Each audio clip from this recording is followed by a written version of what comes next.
Hello, this is Dr. Paul Cottrell, and I'm recording on June 20th. Thank you for joining. Please help support the work that I do by donating on my website. You can donate through Stripe, PayPal, or Buy Me a Coffee. You can also be a paid member to my Patreon or Substack channel. All these videos I do are for free, so please help support the work that I do. In addition, I have great supplements that will help to improve your health and wellness and slow down the aging process if you follow my protocol. It works. It will help you to get healthy. We're going to go over the news, especially the ceasefire seems to be collapsing between the United States and Iran. The Strait of Hormuz, as of this recording, is closed because of the fighting that's happening between Israel and Hezbollah. We're going to play some clips. Also, I'm going to give you my perspective on how Trump is failing in this war. As an introduction, the United States doesn't have enough runway for two reasons to conclude properly the war with Iran. One, the midterm elections. Number two, inflation. The cost of goods and services are going up, and gasoline prices recently were averaging $4.50 plus in the United States. Now, because of the flow of oil going through the strait in recent days, gasoline prices have been going down and it's below $4 now. Oil has been trading close to $73 a barrel for WTI. But on Thursday, near the end of trading, it closed at around 76 plus.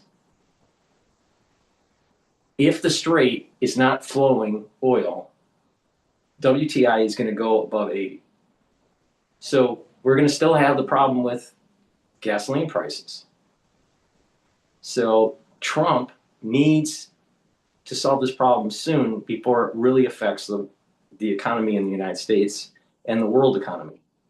There's not enough runway to do this properly.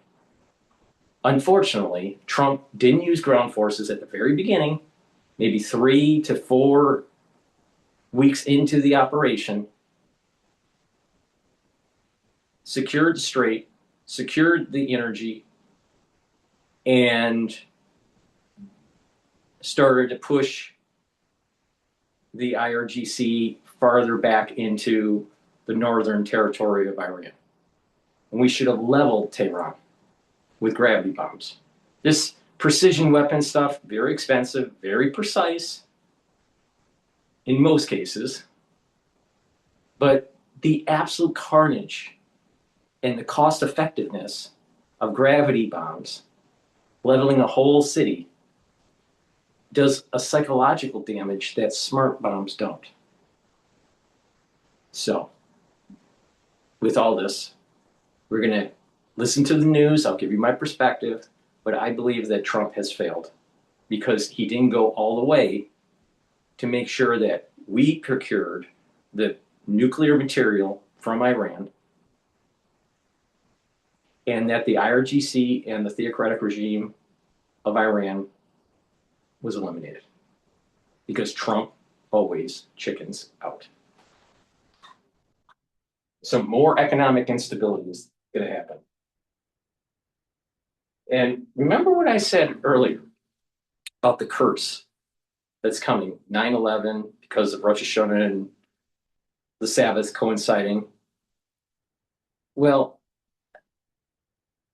if we go into the Bible, there were the 10 plagues of Egypt. And some of the plagues were dealing with water.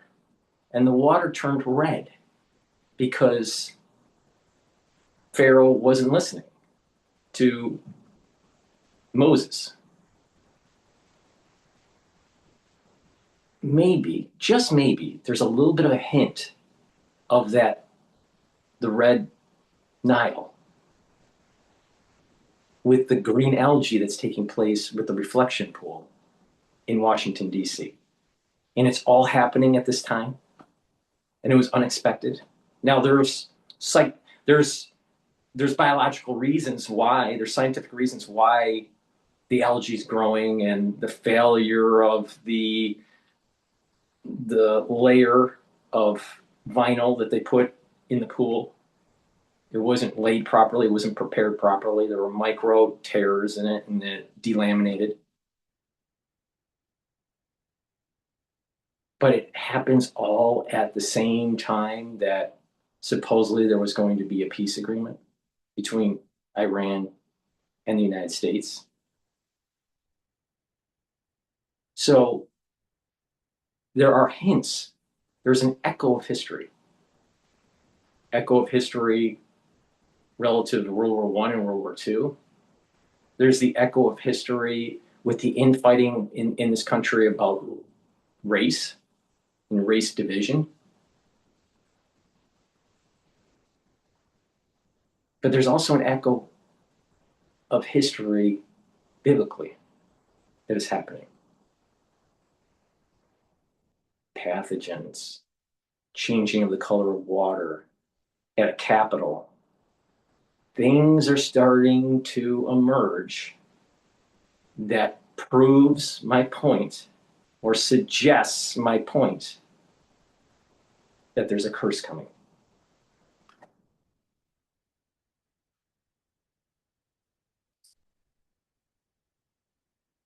Iran has closed the Strait of Hormuz, citing alleged violations of a ceasefire agreement by the U.S. and Israel. Tehran said the closure was the first step in response to what it described as breaches of commitments regarding the continuing clashes in Lebanon, and warned that further measures would be taken if aggression continued.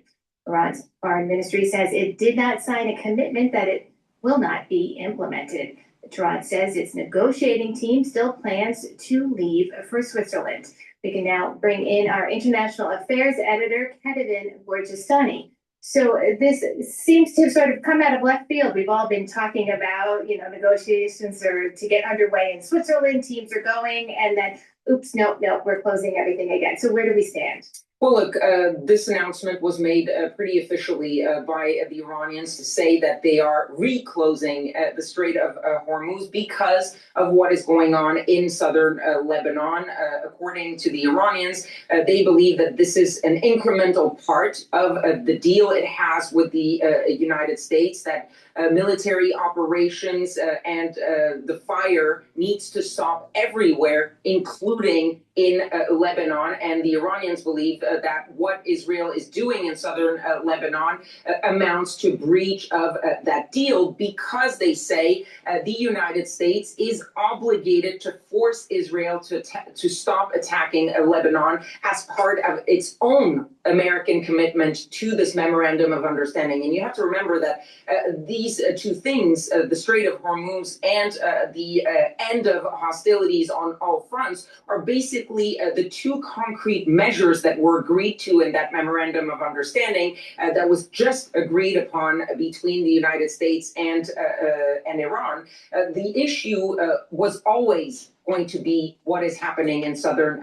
Lebanon, because what you have here is really what everyone was worried about, which is you have an agreement between Iran and the United States that doesn't involve Israel and Hezbollah, even though the terms of the agreement seem to indicate that these two sides, Israel and Hezbollah, need to do things on their own in order for the broader deal to actually stand a chance. So that's what you're seeing right now unfolding.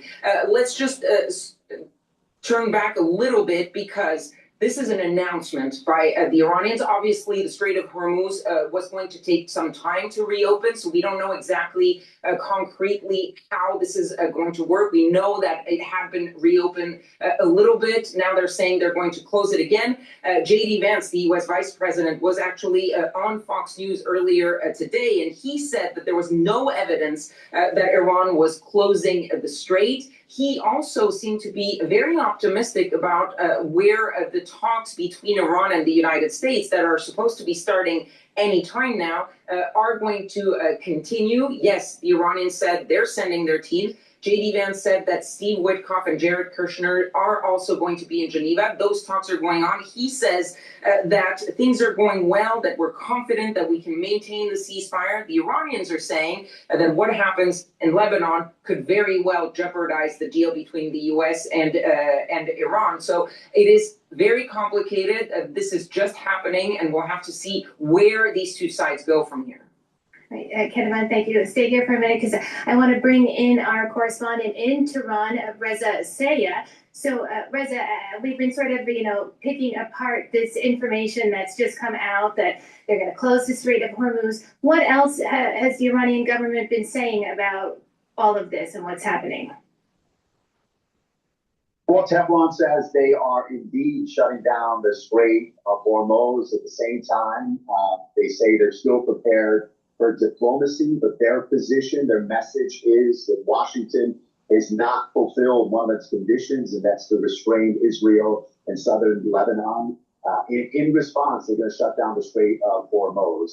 I don't think anybody expected this memorandum of understanding to be executed easily and smoothly. They understood the challenges that Teflon and Washington have, two countries that have been in conflict for 47 years, but perhaps they didn't expect things to be undermined and be in jeopardy so quickly, so soon, within days. Let's go ahead and read you the message from Teflon's top military headquarters announcing that the Strait of Hormuz has been closed. Iran's Qassam al-Anbiya military commands announcing that the closure of Strait of Hormuz has taken place due to what it described as the blatant breach and violation by the United States of the first clause of the ceasefire agreement in response to the continuous and relentless violations, the message reads. The merciless killing and displacement of hundreds of Lebanon and thousands of oppressed people of this land, and also considering the failure of Israel is not going to allow this peace agreement to happen. And what the United States needs to do, but it won't, for various reasons. One major reason that they won't push back on Israel, the United States won't push back on Israel, is because of the lobbying group, the power of the lobbying group. Secondly, Israel will not allow this peace agreement to happen. Because once it does happen, they are going to, their optionality in pushing the northern front and also moving into the West Bank their ability to do that will diminish. Now, the United States, what we need to do is push back, tell the Israelis, we're no longer sending you money and we're no longer sending weapons. And then they'll start to realize the actual cost of their military operation in terms of political capital and in terms of munitions, in terms of domestic policy. Israel is running rogue right now. Now, don't get me wrong. I 100% think that Hezbollah and Hamas need to be destroyed. Same thing with the IRGC. Unfortunately, what has happened is that there's been enough time to do this, and Israel failed and the United States failed. The United States failed in terms of not destroying the IRGC, and Israel failed by not destroying completely Hezbollah. Hamas is mostly destroyed. So, but if they want to continue on, fine, but on their own dime, with their own weapons. Now, the reality is if we don't sell the weapons, most likely the French will. So, we'll be losing money, but in terms of sales. But the reality of the situation is they're using the money that we give them to purchase weapons. We give them money. We also give Palestine money. We should stop that. Palestine doesn't get any money, nor does Israel get any money. And then we stop selling the weapons. But then what they'll do is they'll somehow find ways to get weapons from the French and or create so much stir in the region where it forces us to get back in. And that's a big problem. Another key understanding is that no country deserves anything. Palestinians don't deserve land. Israel doesn't deserve land. United States doesn't deserve land.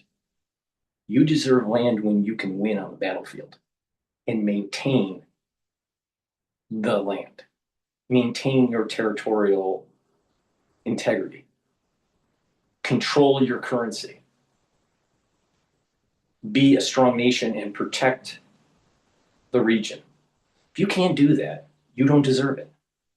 So this idea that, well, Denmark deserves Greenland, no. Or Greenlanders deserve Denmark, no. If the United States can go into Greenland and take it, that's the law of the jungle. Then people would say, Dr. Paul Cottrell, we're in a new world order where it's not the law of the jungle anymore, based on what Bush 41 said. Well, the reality of the situation is this. Nations fall, nations rise, and it's all predicated on the ability to protect your territory. Now, you can have domestic policies and international policies that help that or hinder it, but no one deserves anything, especially when it comes to land, and that includes the Israelis.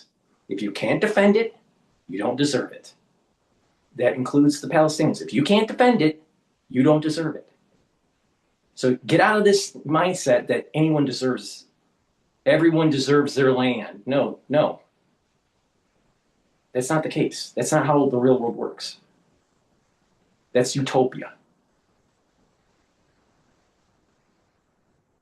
So Israel needs to do this on their own. And then what they'll start to realize is that inflation will start to go up faster than is happening currently in Israel. If it is an existential threat, all of its citizens need to fight, not only a select few. And whatever happens, happens. If the Palestinians in the West Bank get decimated, that's the law of the jungle.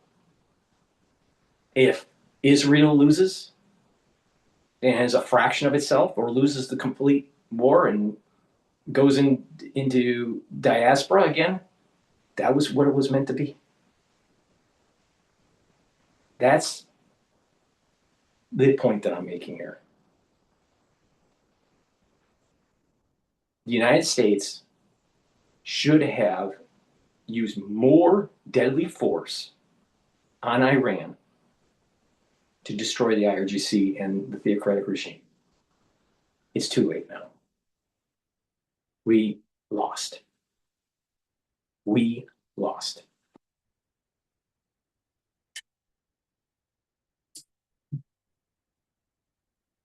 This occupying forces to withdraw from southern Lebanon. Again, Tehran has announced that the Strait of Hormuz will be closed for vessel traffic. Remember, when this memorandum of understanding was signed on Wednesday, that Masoud Pezeshkian digitally here in Tehran, that's the president of Iran and then U.S. President Donald Trump, the first thing Tehran did was announce that the Strait of Hormuz has been open now. It would open it to commercial shipping. That was a condition, but another condition was for hostilities I'm going to go to live now. I think they have a little bit better feed here. Turns out the government tracks a lot of data, and it's scattered all over the place. Data on prices, jobs. We are following a developing story as we're learning the Strait of Hormuz has been closed. This is a post here that's just coming in, and the Associated Press is reporting that Iran's Joint Military Command saying today that the Strait of Hormuz has been closed again, citing Israeli attacks in Lebanon and U.S. bad faith and, quote, its clear breach of its commitments by failing to end the war.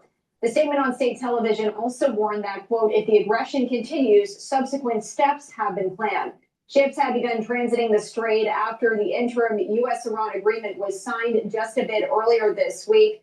Now, we've been reporting here this morning that Israeli strikes on southern Lebanon this morning killed at least 16 people, including 2 children, hours after reports emerged of that ceasefire agreement. Now, the persistent fighting threatened that agreement between the United States and Iran to end the war in the Middle East. Bringing you this live look here this morning, courtesy of marine traffic of the Strait of Hormuz at this moment here as we're bringing you this breaking news. Once again, learning here that Iran's joint military just saying that the Strait of Hormuz has been closed again, citing those Israeli attacks in Lebanon.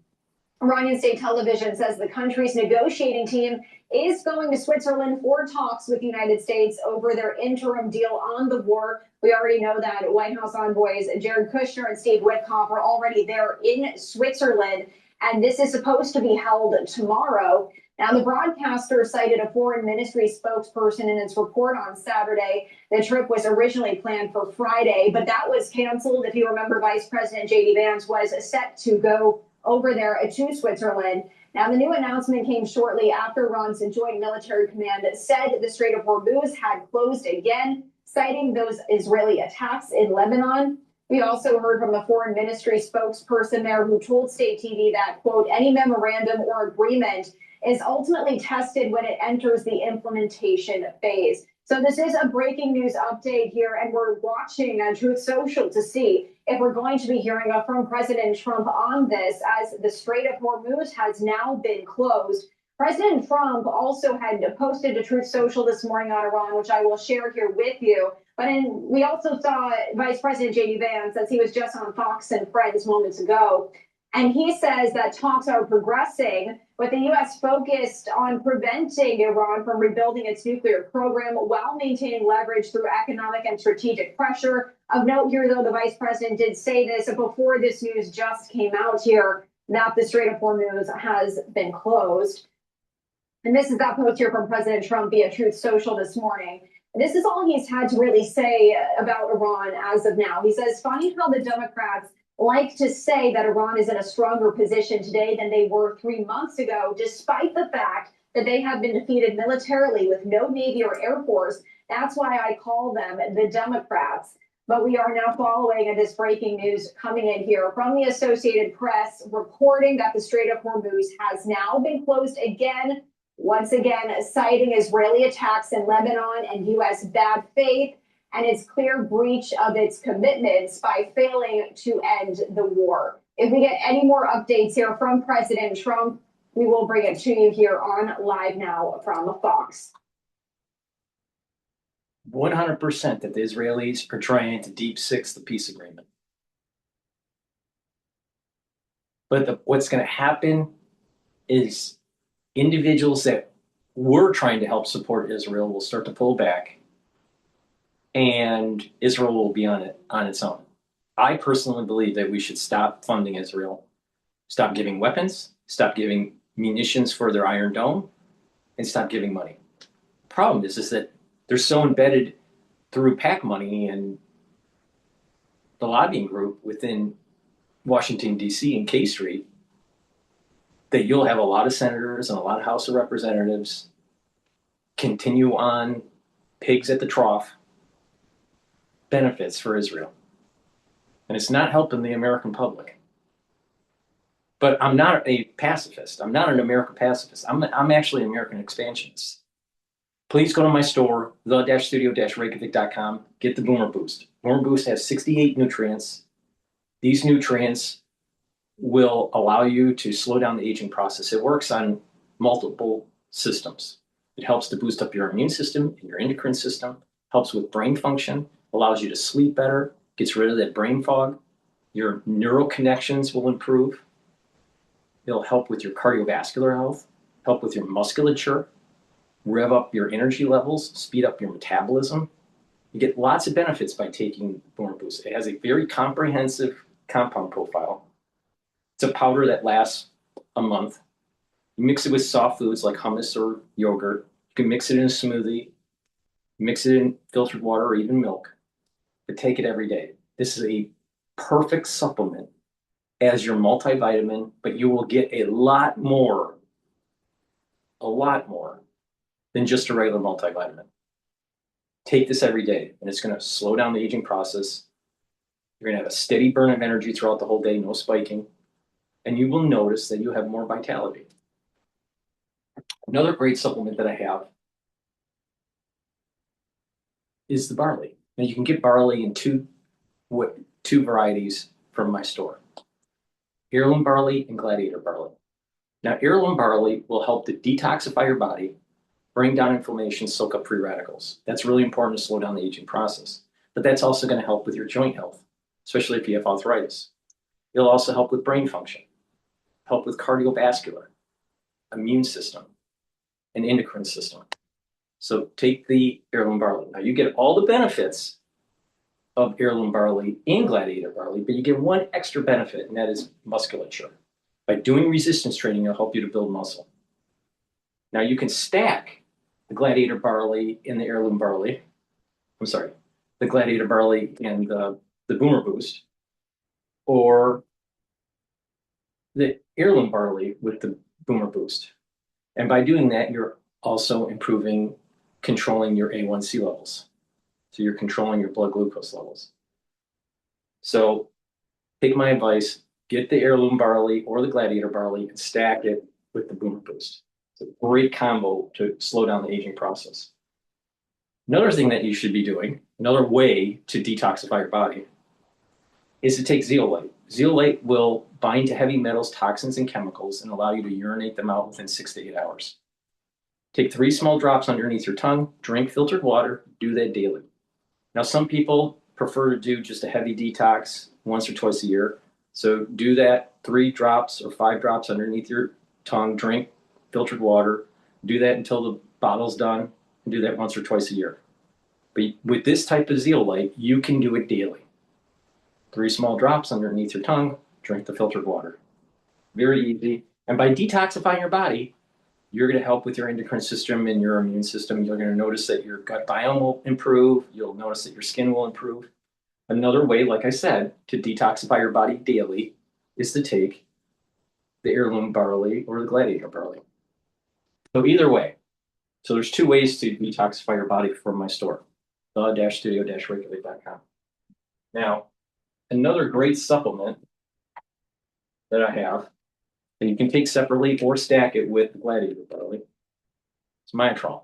Myotrol will help with the gene expression to build muscle. It has polyphenols, flavonoids, and lignans that will help you to express the genes that build muscle and maintain muscle.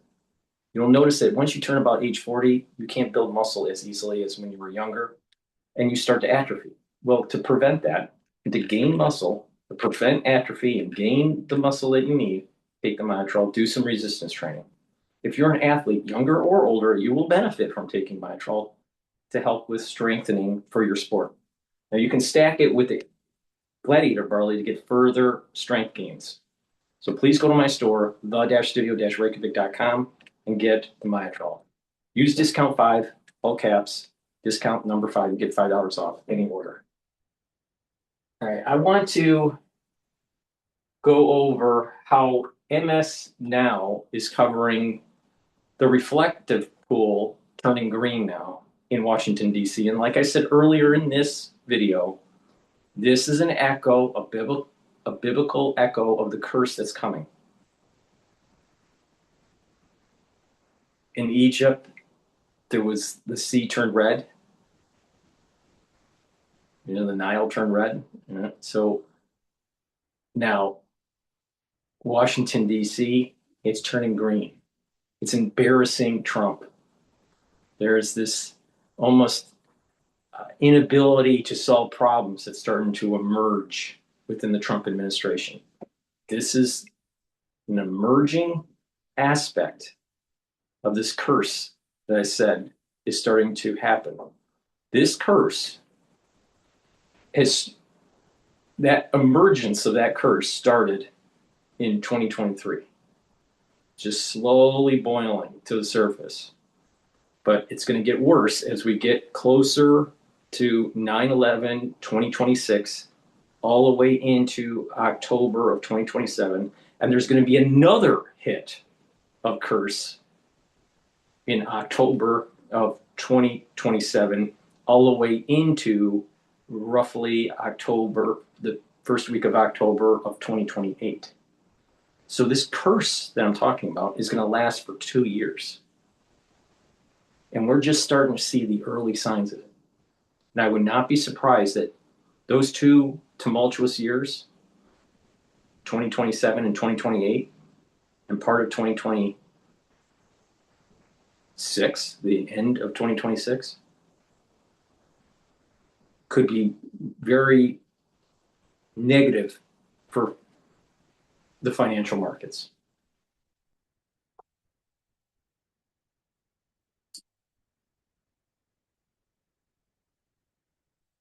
Hey, before you skip this ad, this is John Ossoff in Georgia, and I'm the only Democratic U.S. Senator running for re-election in a state that Donald.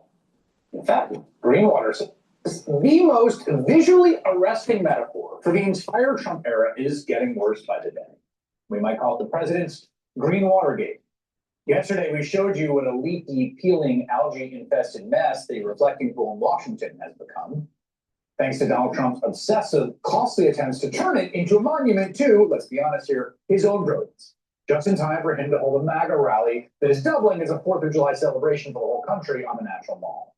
Well, here was the scene today, as workers in hip waders worked feverishly to get the green out one way or another. This is a crash program at this point, folks, okay? There's lots of frenetic activity. It has included pumping the soupy sage-colored fluid through a system of hoses to be discharged just down a storm drain. That, the man who came to Washington promising to drain the swamp is now swamping the drains. And there are the chunks of bottom paint peeling up the surface. It turns out this is a waterproof material provided by the company that makes Rhino lining. It's a spray-on liner for... You know what's amazing? Because I watch a lot of news. For MS Now, and probably CNN, but it's not as obvious with CNN. But it's MS Now, it's very obvious. You listen to Mad Cow, Rachel Maddow, Mad Cow. Mad Cow has a certain way that she talks that's annoying. But listen to the actual words and where the inflection points are and the undulation of the speech. And listen to this clown and then the lawyer that is always talking trash about Trump that I believe he went to the University of Michigan for law school. They're using a script and they're reading it from the teleprompter. It's the same script.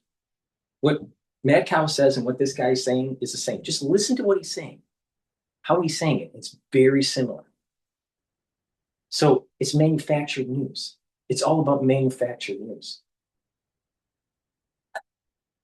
That's why I like unscripted, just tell how you feel. Yeah, you may say a word wrong this way or that way, or maybe you lose a thread of logic or lose your thread of thought, but at least you're genuine. Instead of reading a teleprompter and everyone sounds like Mad Cow.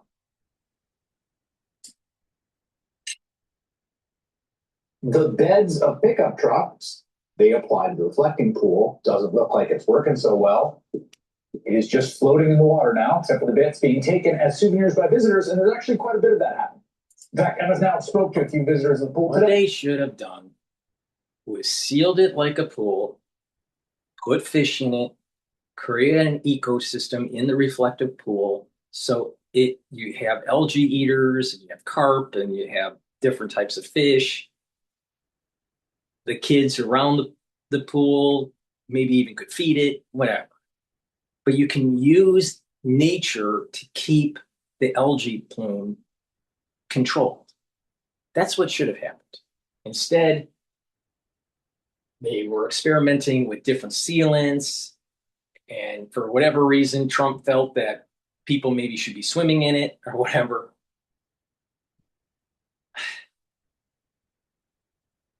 Just use nature as the answer. Now they want to pump in hydrogen peroxide and chlorine and all this stuff to try to get rid of the algae. Well, all they had to do was put fish in there, freshwater fish, and algae eaters, and snails, and that sort of thing.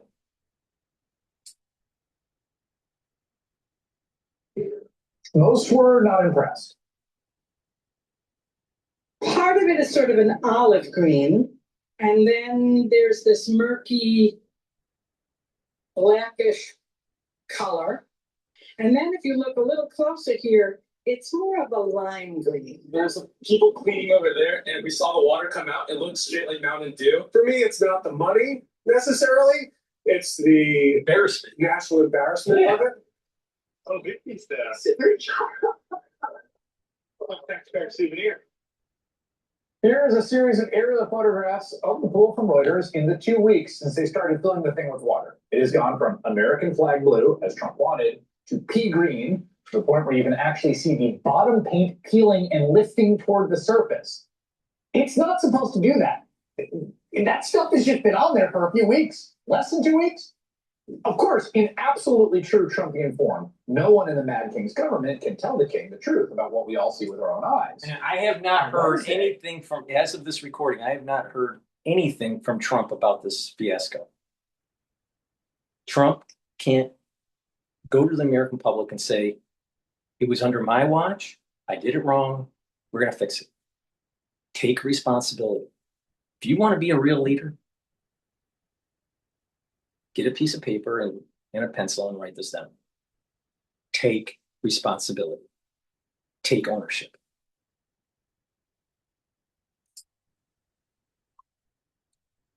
Department of Interior, which oversees the National Mall, and the National Park Service is in the Department of Interior, posted, quote, "The reflecting pool water is crystal clear, and our National Park Service team is now vacuuming up the dead algae resting on the bottom of some parts of the reflecting pool, just like the destroyed Iranian Navy resting on the bottom of the Persian Gulf."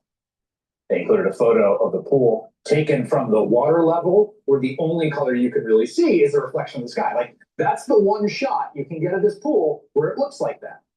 The department added another photo from a similar angle, saying it showed how, and I quote here, and this is a phrase that will haunt me until I die, how the nanobubbler technology in vacuuming have been incredibly effective, making the water crystal clear with the American flag blue coating shining brightly on the bottom of the pool. That, of course, is obviously not true. What is true is if you take photos from those exact angles, you get nothing but a blue sky reflect on the surface. But as you just heard from actual visitors, anyone who walks up to the reflecting pool sees this.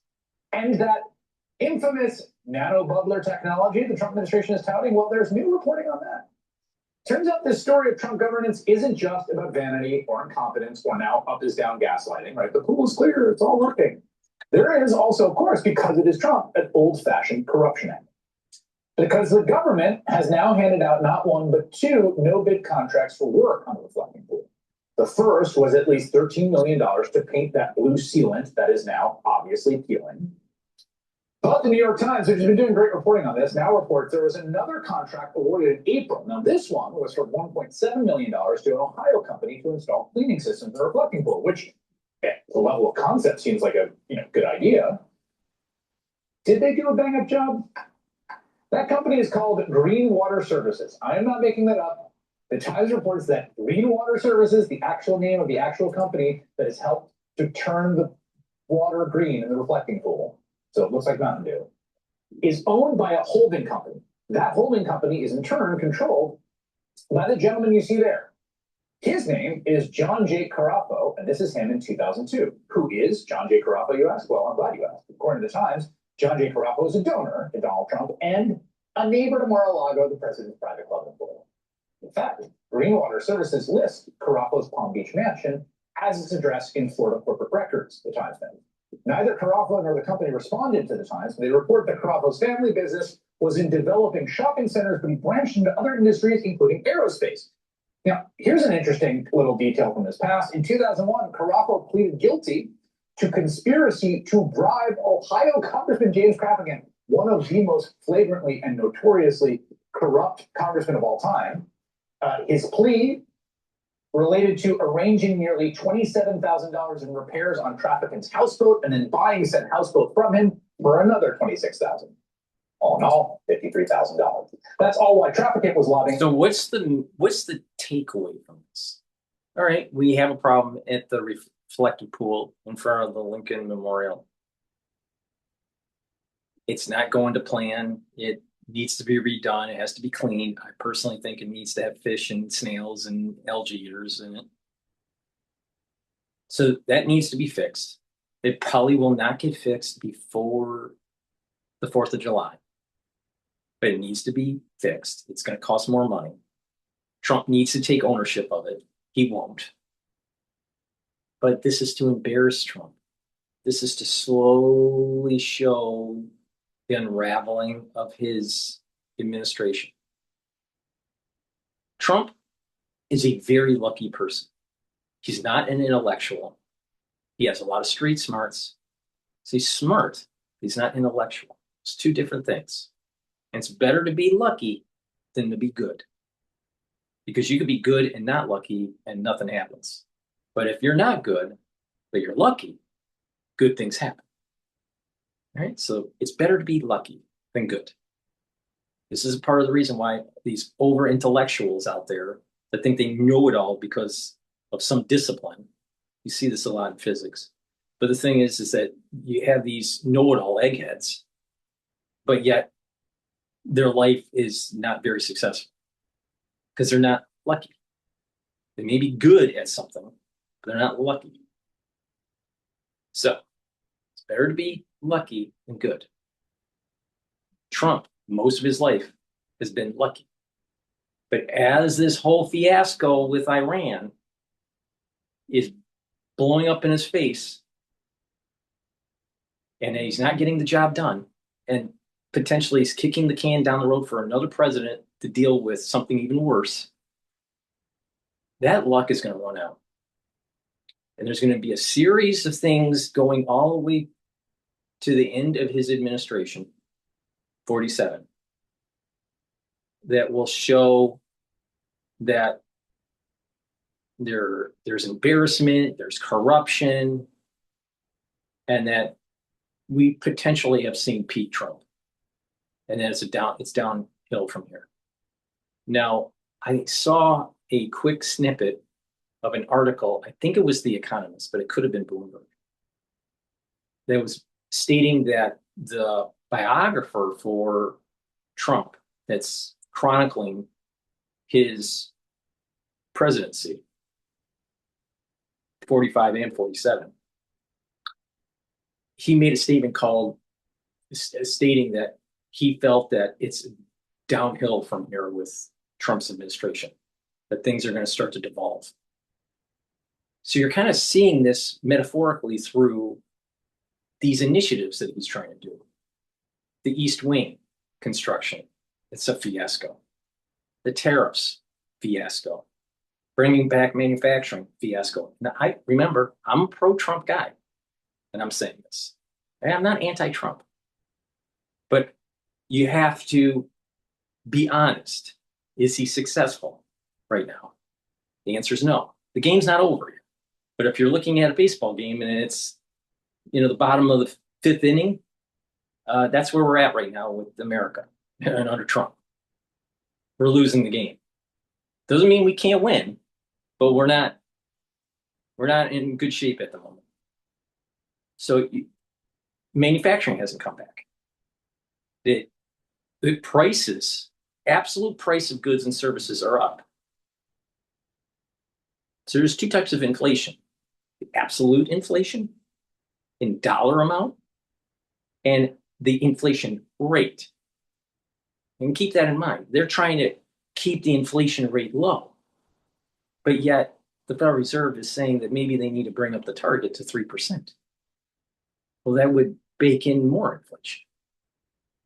So it's going to hurt more middle-class Americans. So inflation has been a problem that they can't control. And then on top of that, with the tariffs, what's going on with that? That's a fiasco because of the legality. Who's getting tariffed with what? What's the rate? That's up in the air. oh, taxes, you had a tax cut and more money came back to middle Americans. Your $2,000 check or whatever it was.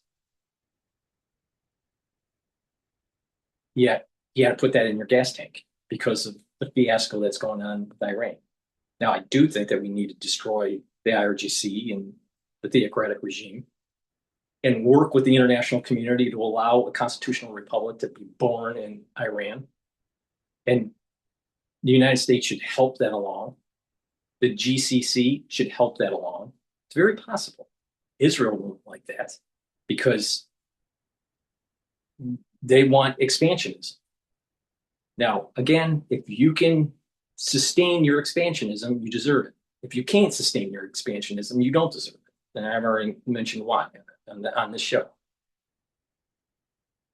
But the point that I'm making is that Trump is starting to devolve. And these big initiatives that he wanted to do are in a state of flux. The reflective pool, tariffs, inflation, the East Wing, the war in the Middle East, what's going on with manufacturing. The curse is coming.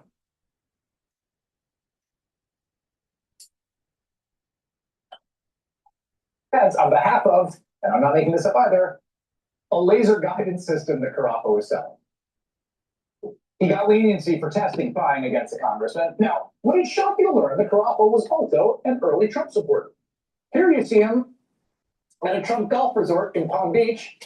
And back in 2016, when Trump skipped a Republican debate to hold a rally in Iowa, this is very early in the election, he made a big deal of it. And he sort of said he was raising money for veterans. Well, he gave his donor and neighbor a shout out.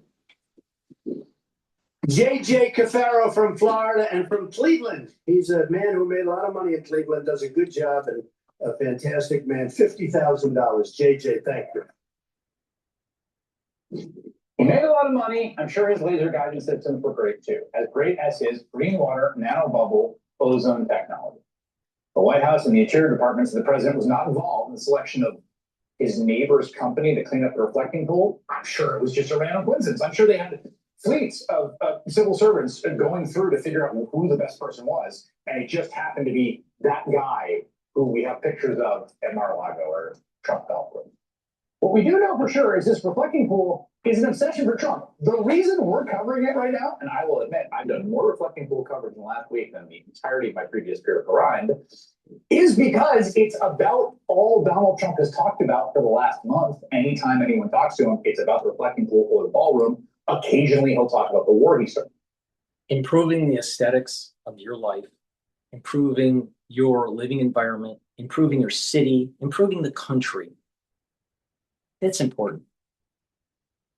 So Trump focusing on improving the environment instead of the mean reversion of kind of ho-hum in the degradation of society.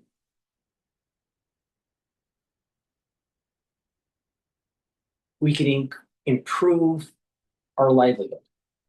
See, when you live in a clean environment, when your city isn't just filled with filth and graffiti, you have a better positive outlook. The kids will have a better positive outlook. The future generations will have a better positive outlook. So your environment in your home, in your community, even in your mind, super important. So Trump focusing on that is the right thing to do. But take ownership if it fails. If whatever you're doing costs too much, it's not effective, techniques aren't working right, whatever, take ownership of it. So Trump focusing on cleaning up Washington, D.C., while other presidents, Republican and Democrat, weren't willing to do it, is a good endeavor. It's a positive endeavor. But take ownership when it fails. This is important. Trump doesn't take ownership. Trump should have gone on stage and said, we have a problem with the reflected pool and the contractors are going to fix it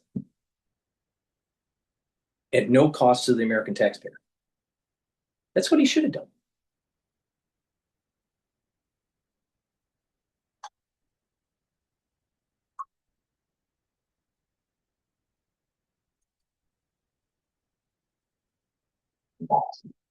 It is entirely possible he spent a lot of time working the details out on the phone. Especially you consider this is a guy who, we've just learned from new reporting in a forthcoming book, is literally super gluing gold accents and challenge coins up on the doors and wall of the White House himself. Do you think he outsourced these decisions? Do you think he delegated on those? No, he probably micromanaged this just like he's done with the destruction of the East Wing for his ballroom and his UFC birthday bash. And as with those vanity projects, this one's turned into a corrupt, incompetent, expensive. Yeah, that UCF thing was very unpresidential. It should have never happened. Should have never happened. I think he should have had something that was a little bit more classy for his birthday, a little bit more classical, maybe classical music, maybe ballroom dancing outside event, but instead of motorcycles jumping in the air and cage match fighting. This is not presidential. It was bread and circus. And that's what Trump is. It's all show. It's all show. Yeah, and again, I'm not a never Trumper. I supported Trump 3 times. I voted for him 3 times. But Trump is failing right now. But the game's not over. He could be successful. But I'm concerned that because he was trying to take an off-ramp and poorly managed the Iran war, that this country will go into a series of curses.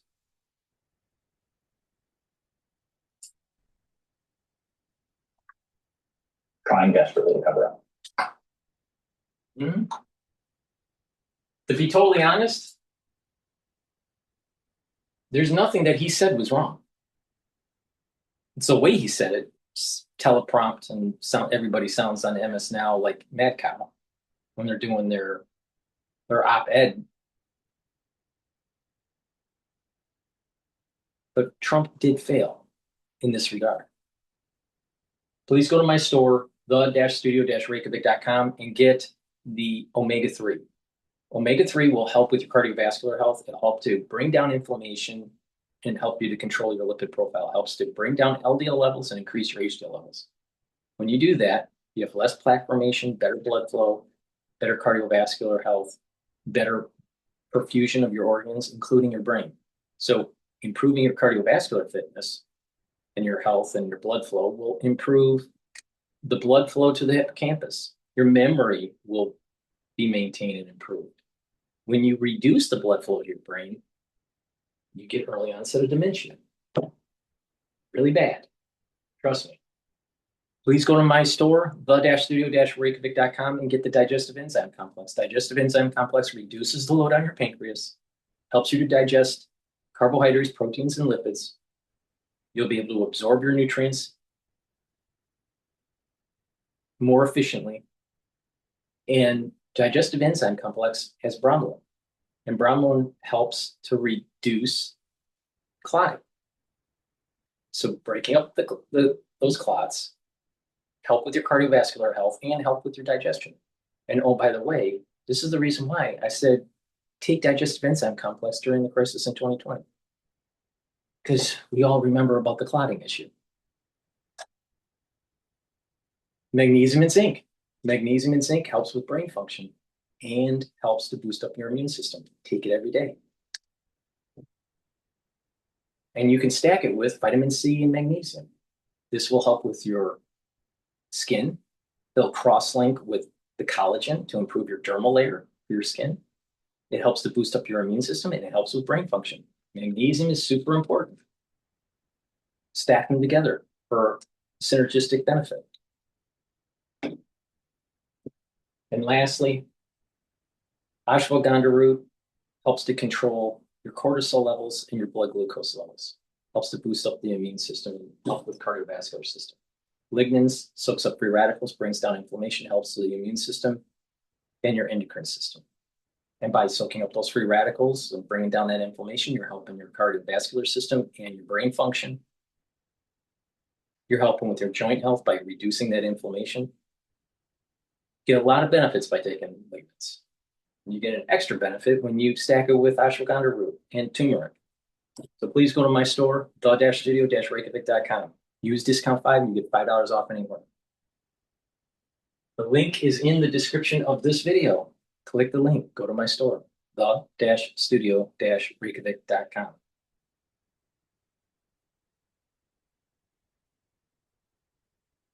Let's listen into Bloomberg's perspective on net network. Wait, you don't write anything down after conversation? This is Pocket. I never go anywhere without it. At the tap of a button. What's the latest that you've heard about that ceasefire, that fragile ceasefire that went in place yesterday? Well, to judge from that news summary, it would appear that US envoys, albeit not the vice president, one tier below, are headed out to Switzerland, the venue for those planned talks, as well as potentially the Iranian foreign minister.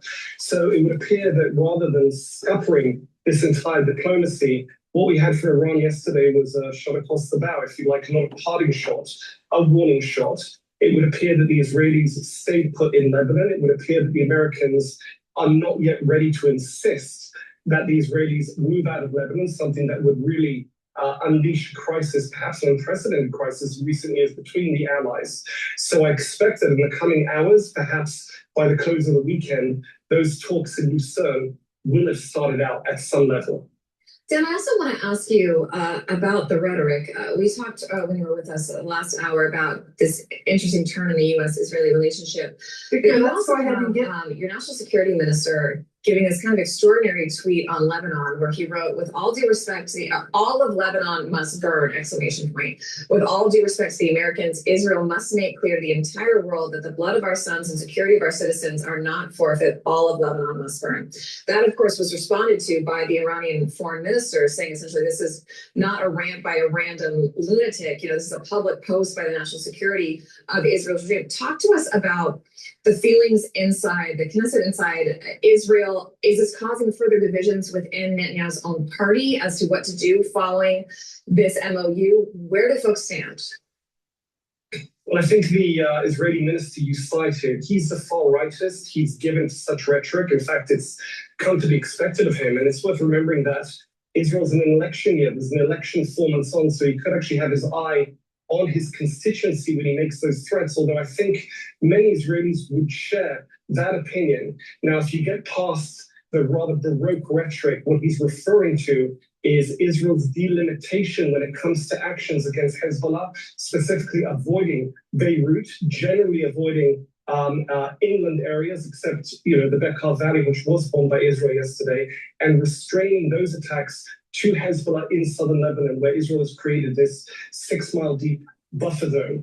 Some of the Israeli firmament think that shouldn't be the case. They think Hezbollah is not only undeterred, but it would have been emboldened by this MOU, which has basically been a lifeline for its sponsor in Iran, and stands to bring funding, new weaponry to Hezbollah. Hezbollah that until very recently was on the ropes in Lebanon. Indeed, within Israel, there is a great sense of shock and disappointment in this turn of events over the last week or week and a half. Trump plowing ahead, effectively trying to get the Americans, the United States, out of this war that he launched together with Israel in full concert. If I'm not mistaken, there was full parity in terms of the number of Air Force sorties carried out in Iran between Israel and the United States. But all of a sudden, in the last 2 weeks, Israel has not only not been included in those talks with Iran, it hasn't always been briefed on those talks with Iran. So the Israelis feel they've been given short shrift. They're in the Middle East, they'll remain in the Middle East. They took quite a bit of the brunt of the Iranian missiles during that attack. Think about this all right. It is true that the Trump administration is slightly decoupling itself from Israel, especially with the negotiations with Iran. Okay, that's true. Most of the war, there's been heavy coordination. But it's also true before the war started that our U.S. military brass generals and officers below were working with their counterparts in Israel, and the Israelis were spying on our troops, our service members, our officers. And when our generals caught wind of the spying, they told them, the United States generals told the Israeli generals to cease and desist. It was unacceptable what they were doing. So the Israelis were spying on the United States. In addition, what did Rubio say before we started the war with Iran? The Israelis were going to do an offensive, and we were concerned about the counterstrike by the Iranians on infrastructure in our bases in the region. So we had to go in. So you got to take a look at the whole mosaic here. Israel has forced our hand into the situation. Now, I still believe, independent of Israel, I still believe the United States should have destroyed IRGC, level Tehran with gravity bombs, create absolute destruction, and control the oil and gas in that region. The island of Karg Island, and that whole pipeline system, and control the Strait of Hormuz. Our military should have used that as part of the strategic mission, on top of overthrowing the theocratic regime, destroying the IRGC, and down the road, laying the seeds for a constitutional republic for the seculars within Iran. That's what should have happened. Trump thought he was going to be able to do this in just 3 weeks and not use ground forces, and he wasted a ton of time. So the Israelis did force our hand into this, but we should have completed the mission. All right? America pacifists don't think we should have gone in at all. So this is where the nuance is. The United States should have destroyed the IRGC. It's too late now. We've lost time, lost money. We don't even have the munitions, because we have to make sure we have enough munitions just in case we have to defend Taiwan. So we've lost all this precious time and the money involved and the fatigue, the military fatigue that's involved in this with deployment. So the Israelis aren't honest brokers here. They're not. So why should we be coordinating with them right now? They can't be trusted. That doesn't mean that the Hezbollah can be trusted or the Iranians. They can't be. And that doesn't mean that Hezbollah shouldn't be destroyed. Hezbollah should be destroyed. But the Israelis think that they can wag the dog. And we need to teach the Israelis, enough is enough. You're going to have to suck up the inflation because of your war effort in the region. The American taxpayers should stop funding Israel, stop funding Palestine, because we do both. And we should stop selling the weaponry, including the weapons for their Iron Dome, and see what they do. And I'm willing to bet they back off.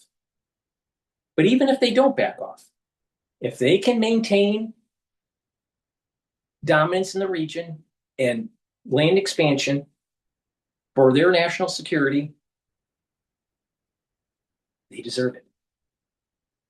A country deserves it if you can maintain it. It's that simple. If you can't maintain it, you don't deserve it. Palestinians can't maintain it, they don't deserve it. And it doesn't matter what 3,000-year promises were. It's what can be maintained on the battlefield. That's the real law of the jungle.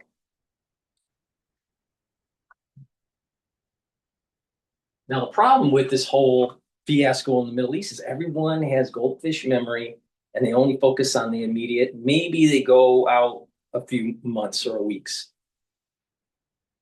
Let's not pretend as American citizens that the Israelis can be trusted. They can't be.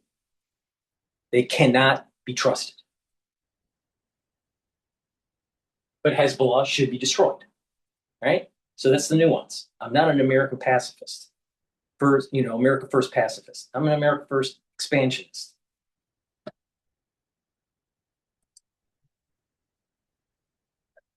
26 people killed in Israel during that war by Iranian missiles. And yes, Israel expects a potentially generational face-off with Iran, its arch foe, and more immediately, more pressingly, with Hezbollah, which is Iran's vanguard in Lebanon. So what you have is a very delicate, very unwieldy triangulation here of these peace talks. Iran will never make peace with Israel. It doesn't even like saying the word Israel. It generally prefers to call it the Zionist entity or such like.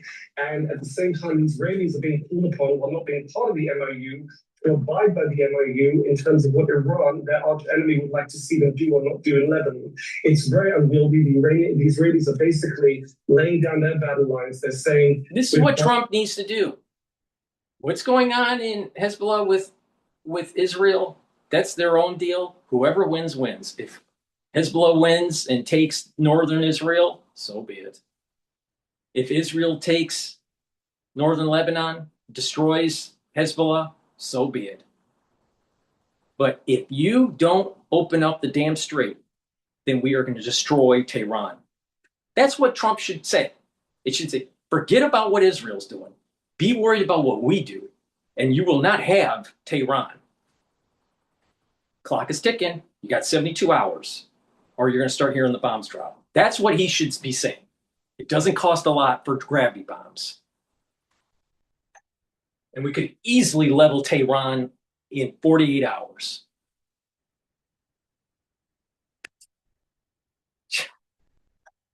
Bullets and with blood, Israeli and Lebanese blood.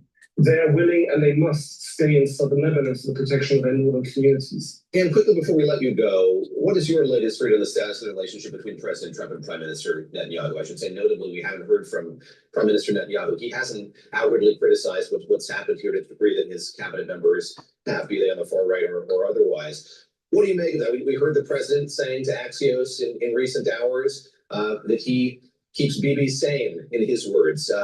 We had Sarah Eisen of CNBC traveling to Jerusalem, where she asked the prime minister just about the status of that relationship on the heels of a call in which he was cursed at by the president of the United States. What is your read in the minute we have left with you just of the status of that relationship? This is extraordinarily embarrassing for Netanyahu. He's also running for re-election. He's really branded himself as not only Mr. Security for Israel, but Mr. Statecraft, especially when it comes to handling the United States, massaging U.S. public opinion of whoever's in the Oval Office. He's made very few, I think only twice appeared in public since this MOU was signed. He has also said in those statements that it's time to work on re-establishing, replenishing the U.S.-Israeli relationship. However, I think what he's really hoping for is for this to blow over, for the US president to find another focus for his vitriol. It's clear that Trump feels bruised by this war in Iran. It didn't go the way he had hoped. Perhaps it didn't go the way he'd been promised or reassured by Netanyahu. There is some bad blood there, clearly. However, we've seen Trump is transactional, and frankly, he can turn on a dime, including on very recent critics or subjects of his criticism. I imagine there will be a restoration of those ties. The question is whether it will be enough to salvage Netanyahu's career and his re-election prospects. Netanyahu needs to go. He's like beyond his buy date. Please go to my store, the-studio-reykjavik.com. Get the vitamin D3. Vitamin D3 is a dual purpose supplement. It will help to absorb calcium, to help build denser bone when you do resistance training.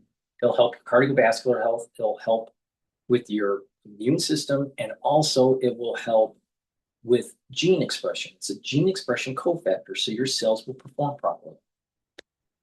Good night formula. Take it every night. It has tryptophan, melatonin, GABA, and passion flower to allow you to get into 3 to 5 cycles of REM sleep and deep sleep. And by doing that regularly, you're improving your brain function. You're detoxifying your central nervous system. You're consolidating memory, and you're going to be well rested. When you have good sleep regularly, you slow down the aging process. Very simple. Take it every day, every night. Resveratrol. Resveratrol helps with youthful gene expression. It also helps to get rid of cells that are in senescence. Resveratrol soaks up free radicals, helps to boost up your energy levels by improving that mitochondria. Helps with the basal layer of your skin and stacks really well with C60.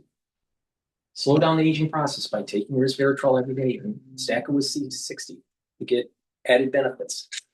Vitamin B complex, if you're 40 years of age or older, take vitamin B complex. It will help to boost up your energy levels. The first 4 B vitamins helps with the electron transport chain to boost up your ATP. Now, if you notice that people are getting older, they have less energy. You'll get more energy by taking B complex. Your mitochondria will be healthier. Your cellular metabolism will improve. So your organ systems will perform better. And vitamin B12 will help to protect neurons.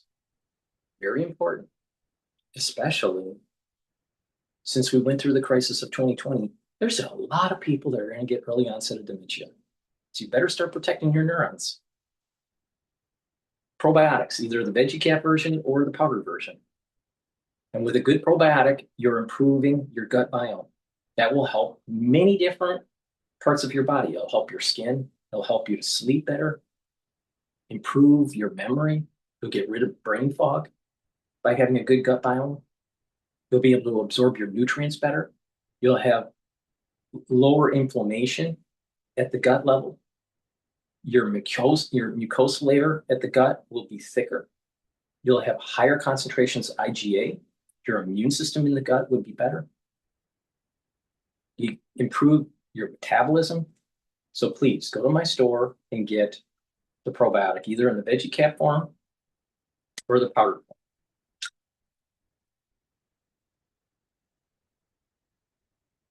Sorry about that. So get the probiotics. Use discount 5 and you get $5 off any order. Please go to my store, the-studio-reykjavik.com. Now let's listen to Victor Hansen, how Trump should enforce his memorandum with Iran.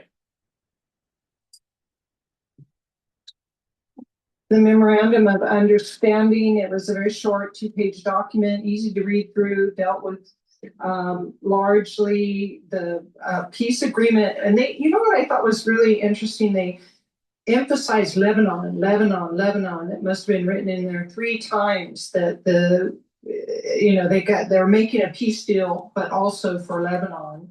And the Straits of Hormuz will be open, and the Iranians will give up their nuclear material and not build any more nukes. And then the sanctions. And I thought that it seemed kind of light on the sanctions was the only thing that I noticed, although there's lots of criticism out there. I was wondering your thoughts. Well, you got to start with I think a lot of people are missing a couple of premises. Number one, we don't know the extent of damage in Iran. No ground troops, no embedded reporters, no news, no internet there. Trump said $1 trillion or $2 trillion, maybe even if it's $500 billion. It's a 50-year investment in military nuclear industrial complex, and a lot of it's ruined. And they have been embargoed, and they've been sanctioned. Their assets are frozen. They're losing $400 million a day in revenue. So they're in bad shape. We don't know how bad they are. That's number one. Number two, Iran is not a protectorate of the United States. It's 93 million people. It's 1.5 times the size of Texas. And we don't have a good record of going in on the ground and managing a country. We saw that in Afghanistan. We saw that in Iraq. 7,500 dead. $2 trillion. Why do we keep repeating the same mistakes when it comes to military conflicts? Maybe it's because we stopped studying war. Victor Davis hands $2 trillion, and look at the Taliban is still in control. So we're not going to go in there and manage it. If you're not going to go in there and manage it, then your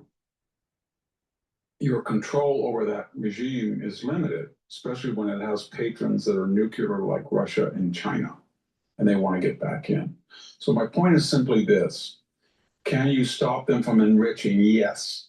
You can say, we're going to bomb the moment we see you tamper with Pickaxe Mountain or any of those. areas. And can we stop them from closing the straits? Yes, you have to open the straits, or we're not going to lift the blockade. The key to all this memorandum of understanding is, will he use force when they inevitably cheat? So a week from now, if they think, well, we got a lot of concessions, we're going to send 3 missiles into the hated UAE, and we're going to send a couple more into Kuwait and have a big Shia rested population.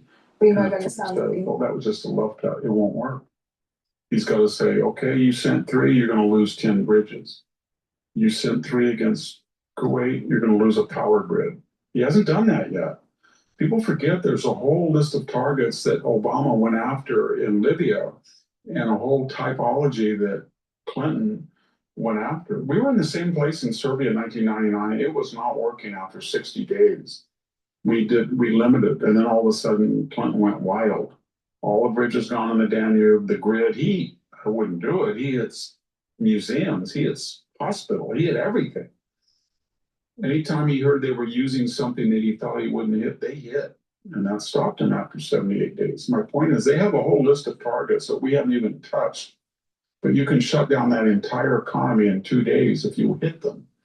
You take out 2 big power plants in Tehran, and you're in big trouble. And you take out the power. Where's all these missile factories? Where are they getting their power? It's on the grid. You hit them, and they're in trouble. So we can do that. And if he's going to do it, it doesn't really matter. All he has to say is, we can't control what you do, but if we decide you're funding terrorists that attack us, if we find that you're building missiles that are launching, he doesn't have to have them in the memorandum of agreement. If you dare, he should have the nuclear enrichment, and he should have the straits. Meanwhile, he's telling the UAE and the Israelis and the Turks, hey, you guys, you all have avenues for pipelines. Get to it. So double your capacity, Saudi, to ship out the Red Sea. Triple your capacity, UAE, you're on the right side of the Strait of Hormuz. Go straight into the Persian Gulf and double that. And then Turkey, get a long pipeline into the oil fields. You can do it. And Israel, cut a deal and go right out of Haifa. And do it now, so the next time they do it, we're not over a barrel. And I think they're doing that. Final thing is, we don't care what the left says, because on one day he's Hitler and the next day he's Neville Chamberlain. Hakeem Jeffries can't figure that out. Oh, he's a chicken. He tacoed out. Trump always chickens out the next day. He's Neville Chamberlain. Oh, this is not, we didn't get anything. Oh, this was a useless preemptive war that was we're striking a school, all this stuff. It's just whatever Trump's for, that you don't pay any attention to it. But on the right, what they're doing is they're getting attacked in 2 places. So the Steve Bannon, Tucker, Candace, Megyn Kelly, podcasters, and some politicians are angry that they did anything at all. So now it's like, we didn't want you to do anything, but now you haven't done anything. They've done a lot. This is what I mean by the America First pacifists. They didn't want to go into Iran. Well, no, we needed to go into Iran and destroy it. Unfortunately, we didn't do it. We went in and didn't do what we needed to do. America First expansionism is what our founding fathers wanted. Not this horse crap of, well, we're just going to be dealing with our domestic policies and not worry about it. And you know what's strange about Stephen Bannon, is that he keeps on saying that China is a major problem, and that it looks to me that he supports Taiwan and our freedom of navigation in that region of the world. Well, wait a minute here. That's not an America First pacifist philosophy. So why is it that he doesn't want to push and destroy the center of terror, which is promulgating from Iran? But yet Stephen Bannon is willing to be America First expansionist in the Pacific region. That's not consistent. It's because he doesn't like Israel. He's playing to a base that is anti-Semitic. That's what's really happening. They keep thinking that this is like the Obama deal when Iran was ascended, convinced that Obama wouldn't lift a finger militarily, and they had all this infrastructure. They're devastated. It's not this. They're not 2016, and Trump isn't Obama. He's got a lot more assets at his disposal. He doesn't have some crazy idea that he's going to champion a Shia alternate crescent to rival the moderate Arab regimes in Israel and empower Damascus, Tehran, Gaza, Beirut. That was Obama, Valerie Jarrett's, Ben Rhodes idea. So there's a lot of assets, but people have to realize that he's under a lot of pressure. If he loses the House, and the history says 38 out of the last 41 midterms, the End Party lost seats. If he loses the House, number one, they're going to impeach him on day one. I don't mean that literally, but it's going to start. Number two, they're going to call in the entire Trump family, and they have the power of subpoena, and they're going to tie him. So he's getting House members, and they're saying to him, believe it or not, Mr. President, given our redistricting that we're going to beat these guys, the red is going to win, and given the racial gerrymandering, it's going to stop some of that. And given that no one likes this socialist agenda that they're radical candidates are promoting, and given that the price of oil is going down $75 a barrel, 65 is break even. They're down to $4 a gallon, below $4. It was only, I think, $3.30. They're saying to President, we can win. We have a chance of doing the incredible. We can win, but you can't stay in there too long. If you stay in there too long and you have and the price of oil goes up, we're dead. So cut a deal, and then if you have to do something, just do it a day or two at a time and keep the strait open. So he's under that pressure. Spread your money across multiple. With that, this almost feels illegal to know if you're a side sleeper. What I've discovered could save you from a mass. Victor, let's go ahead and get to the memorandum. Joined now by CBS News foreign policy and national. All right, we're going to go to Face the Nation, and they were interviewing McMaster about the Iran deal and what he doesn't like about it. Please go to my store, the-studio-reykjavik.com, and get the structural nanosilver toothpaste. This has no fluoride. It'll help to whiten your teeth, freshen your breath, reduce inflammation at the gum line, improve your gum line, neutralize because of the structural nanosilver. And with good oral hygiene, you're helping your cardiovascular health too and your valvular health. Super important. Get a few tubes of this toothpaste. It's the best toothpaste that you can get. It has a structural nanosilver and it will neutralize. Super important to take during the cold season. I also have structural nanosilver gels. I have it in the tube form or the quick dispenser form. Take either one. It's dual purpose. You can put it on a cut, an abrasion, or a minor burn to help to heal it quicker. You can use it as a daily skincare.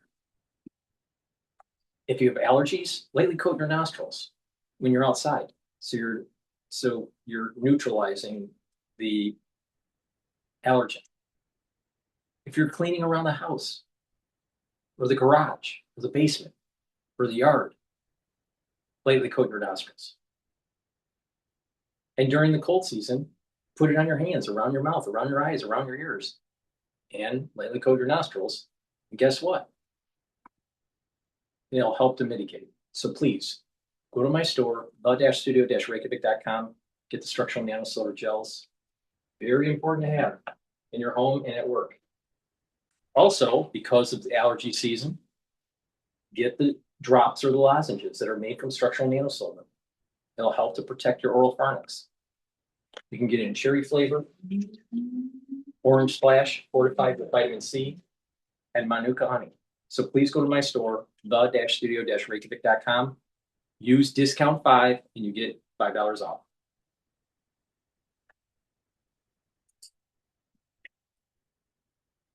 Security contributor H.R. McMaster is our former national security advisor, one of many in the first term of President Trump's presidency. H.R., always good to see you. So I think if this memorandum of an understanding could be summarized as a song, the title might be, "Is That All There Is?" Yeah, Major, I agree. You know, I think we'll have to see how it's implemented, but from my perspective, it really cuts very significantly against U.S. interests, the interests of the Gulf states, and the interests of Israel. And I think the biggest problems with it are right in that first, number one of the 14, including Lebanon. I mean, why the heck should Iran have any say about what happens in Lebanon? And of course, this is all meant to protect Hezbollah, an organization that has terrorized, that has terrorized Israel and has destroyed that country. And actually, the government in Lebanon is taking a courageous stand, saying, "Hey, this isn't our war against Israel. We want to disarm Hezbollah." So it gives Hezbollah a shot in the arm. But the biggest thing to watch, I think, Major, is going to be how the cash flows into Iran. The Iranian regime was on the mat financially. They're about to not be able to not make payroll. The economy was in a shambles. They were severely weak and consistent. One of the key objectives going into this fight, which was to prevent Iran from being able to project power outside of its borders. If they use that money, as we know that they have in the past, to reconstitute their missile drone strike complex and to flow money into their terrorist proxies across the region, then, what the heck has this been for? So I really am concerned about the money. The vice president has said, hey, it's not going to be U.S. money released until they see progress. But as you've already mentioned in the reporting, just resuming the oil exports and then unfreezing Iranian assets, I think would be a huge and undeserved payout to a regime that has remained, in my view, permanently hostile to the great Satan, the United States. This is the reason why wars only are won unconditionally. This is not unconditional surrender. And because of that, we didn't win the war. So stupid. I mean, just about everything that Trump has done in this term has been partial success or absolute failure.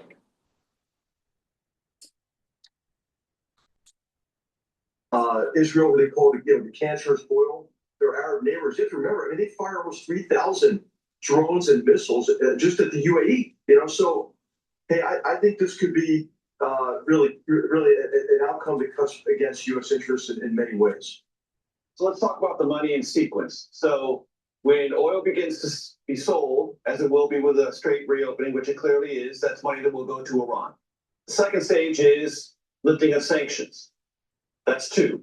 3 could be the unfreezing rather of Iranian assets. That would be 3. 4 would be this $300 billion reconstruction fund. And the administration says it's not U.S. taxpayer dollars. You think the Iranians care about that? It's $300 billion coming from Gulf nations who are trying to get back in good graces with the Iranian regime that has now survived the strongest military assault it's ever gotten from Israel and America. Trump bailed on this. That's the 4 stages. And it's all money. Yeah, and it has the ring of kind of capitulation. What also happens here is that other countries will not adhere to U.S. sanctions, and I think what you're already seeing is some of the Gulf states sliding some money under the table to Iran, because once they look kind of behind them, hey, who's got my back? After this massive onslaught against 14 different countries, maybe, and then say, well, the U.S. doesn't have my back. Then they go back to kind of a hedging strategy, with the Iranians, and trying to buy them off or to give them some financial benefit, ransom essentially.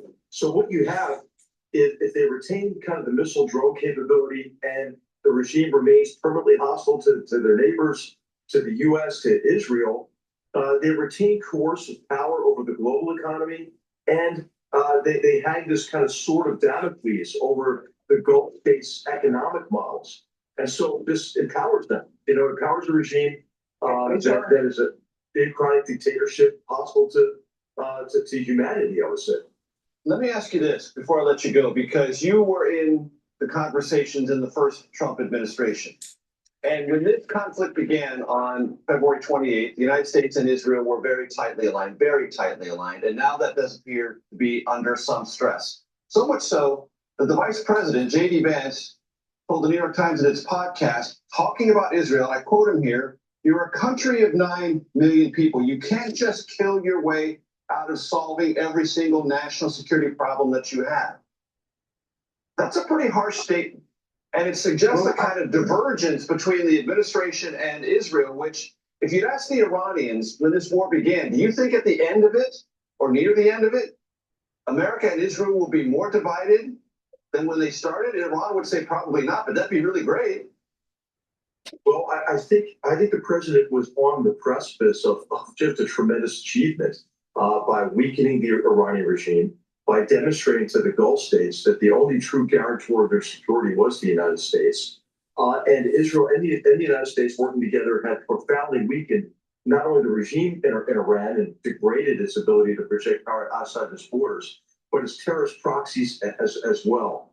Now, that statement by the vice president, I think, is insensitive based on remembering what happened on October 7th.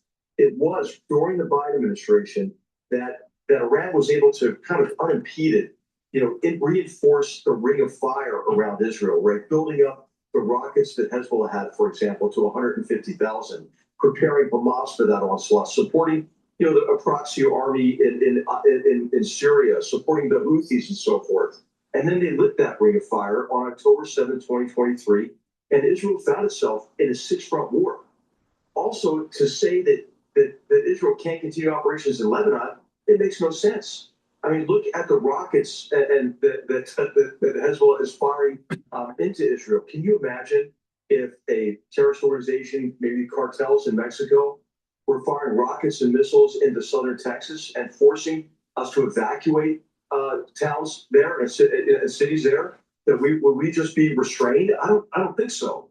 So I think that there's a fundamental misunderstanding about the nature of the enemy, Major. In 2017, when we brought options for Iran to President Trump, we had a fundamental assumption that there would not be peace in the region. There would not be peace between the U.S. and Iran until there was a fundamental change in the nature of that government. And I don't see evidence that that's happened. H.R. McMaster, always a pleasure, sir. Thank you. Hey, great to be with you. You're going to start seeing lots of people going against Trump. And it's going to be on the Republican side. Please go to my store, the-studio-reykjavik.com. Get the Max 35 or the Cleanse or the Max 14 to help boost up your innate immune system. Take a teaspoon a day, swish in your mouth, gargle about 20 seconds, and swallow. This will help to neutralize, improve the oral cavity, your oral pharynx, maintain a mucosal barrier, help the health of your epithelial cells. By doing that, it's going to help to boost up your immune system and you're neutralizing because of the structural nanocell. So please go get Max 35, the Cleanse, or the Max 14 from my store, the-studio-reykjavik.com.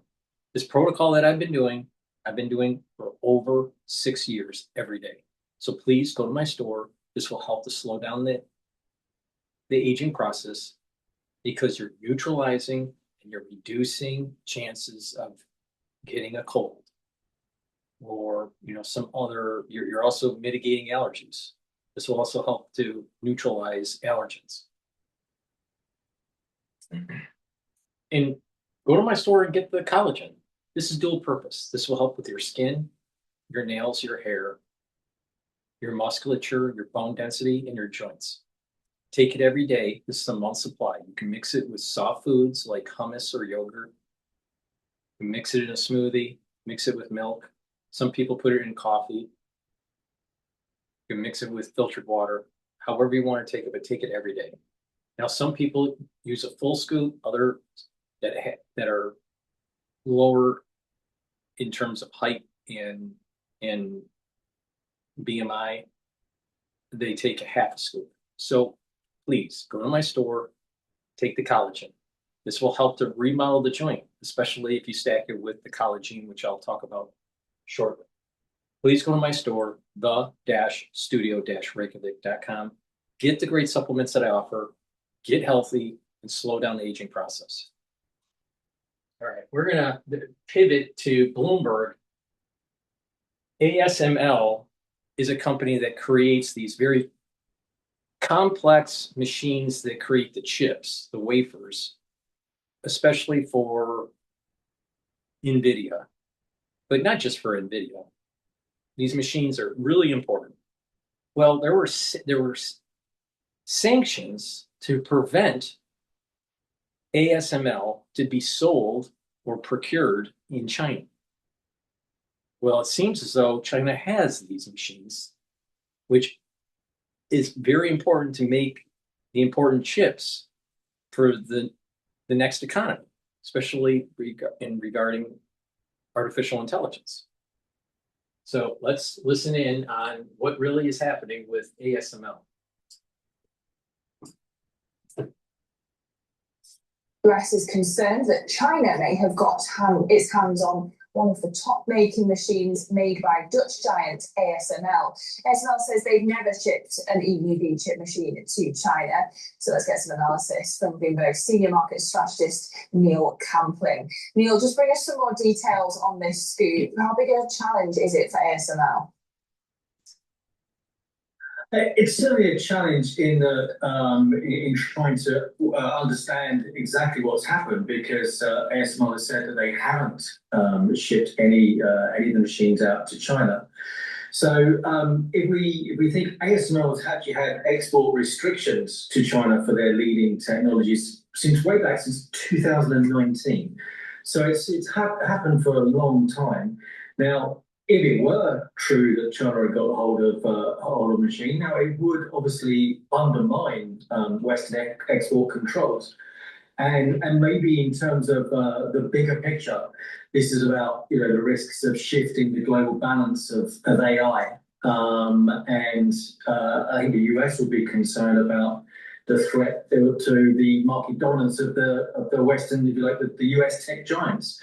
So it's very difficult for China to have the most advanced chips, the most advanced microprocessors that they need for the AI toolset. So to produce frontier AI systems, you need the leading edge technology, and ASML really has a monopoly on that. So this situation it clearly is a concern to the US government if it's true. But it's unlikely that obviously that ASML has shipped any of the equipment there. But of course, there is a lot of equipment that's sitting next door to China in terms of Taiwan, given that TSMC is the dominant player in the leading chip technology. Yeah, you kind of wonder what the ideal situation for the Trump administration would be in this situation. Yeah, I mean, I think this is why, again, like stories yesterday around the US sort of progressing on collaboration of Intel producing more chips at home in the US. The key thing for the US is to stay ahead of the Chinese tech development for the leadership of that position. In terms of supply chains, the dominance around leading edge chips is still very much for TSMC and Samsung. And all the reports suggest that China is still like 5 years away from catching up. And of course, those companies are not standing still; they're continuing to advance their technologies. So it's difficult to see how China would catch up, even with the technology, if they did have alternative systems in place. But yeah, certainly. Many stories about domestic Chinese technology trying to accelerate their own systems, but it's difficult to see how they can do it without these really complex tools, which really is ASML's complete monopoly of the technology. All right, now what we're going to do is we're going to pivot over to CNA, which I believe is a Singapore media station, stating that ASML denies allegations. Now, this media seems to usually align with the Chinese. Not always, but many times. But before we do that, let me just mention this new product that I have on my store, Super Strong Relief. This is a topical that will help to reduce pain. If you have a bruise, pulled muscle, tension headache, even arthritis. It works great. It works very fast. Within 90 seconds, it'll eliminate your pain or greatly reduce it. So if you have arthritis or a tension headache or even a pulled muscle, use Super Strong Relief. And this stacks really well with the collagen and the collagen as you're rebuilding your joint due to osteoarthritis or even a sports injury. So please go to my store, get the Super Strong Relief.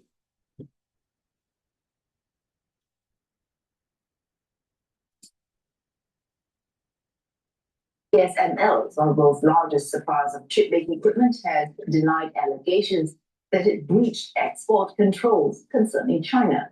The Dutch firm's statement following a report that Washington had raised concerns that one of its top-of-the-line chip-making tools may be in China. U.S. Commerce Secretary Howard Lutnick said to have made those suggestions about ASML's extreme ultraviolet lithography or EUV machines in a series of meetings with senior ASML executives.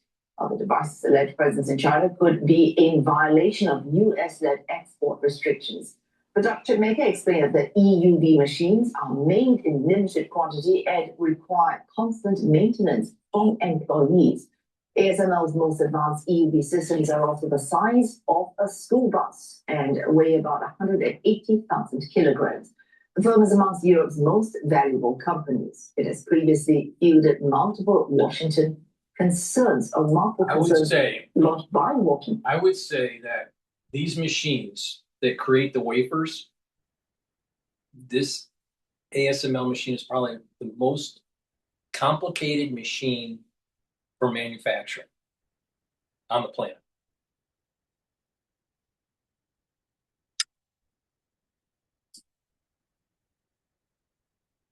About national security. But this latest alleged situation could strain already tricky relations between the US and the European Union. China's lack of access to EUV tools is one of its biggest constraints that Huawei faces in developing AI chips. Although the homegrown rival to NVIDIA recently presented innovations without mentioning ASML devices in a rare English language public appearance. The rivalry between the US and China also spilling over into capital markets, the fallout making it increasingly difficult for Chinese tech firms to list overseas.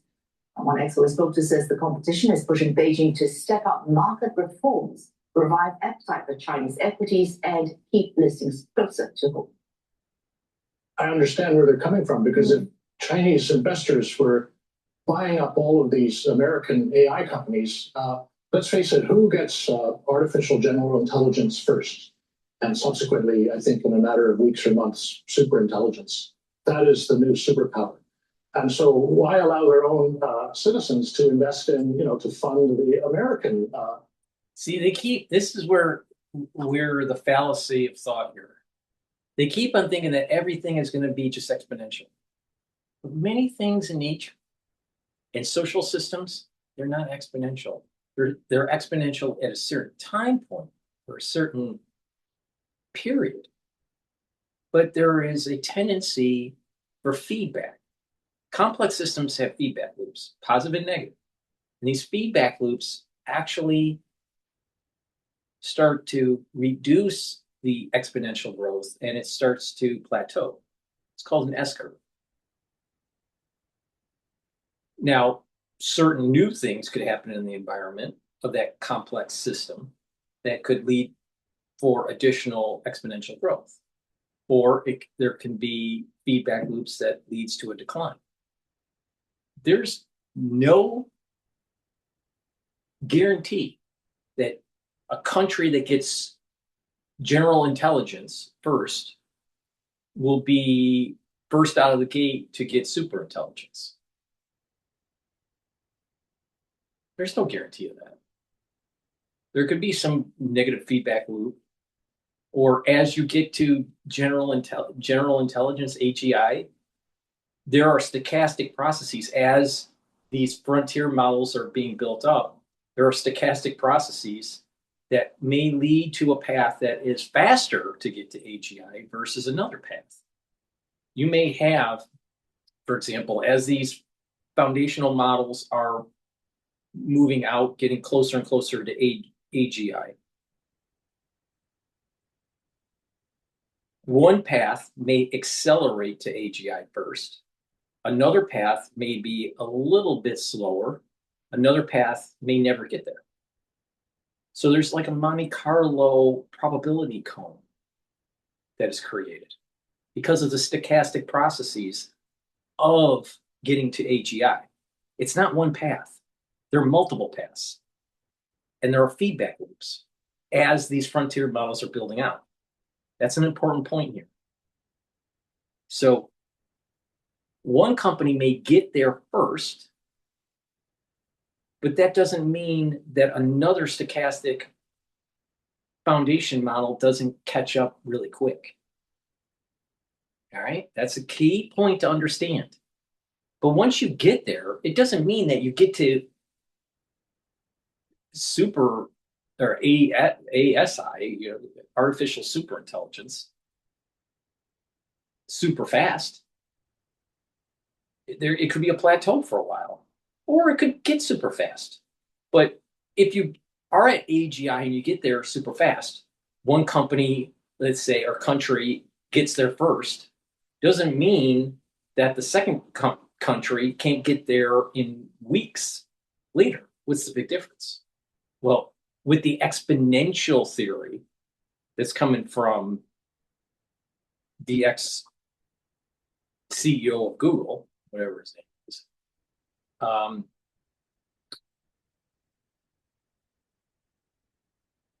the assumption with the exponential theory for ASI is just that whoever gets there first for AGI will get to ASI. But that's the exponential theory. Well, what happens if it's not exponential? What happens if there's this probability cone? And what happens if there's a plateau? Because of technology, because of social regulations, or whatever it is. Doesn't matter.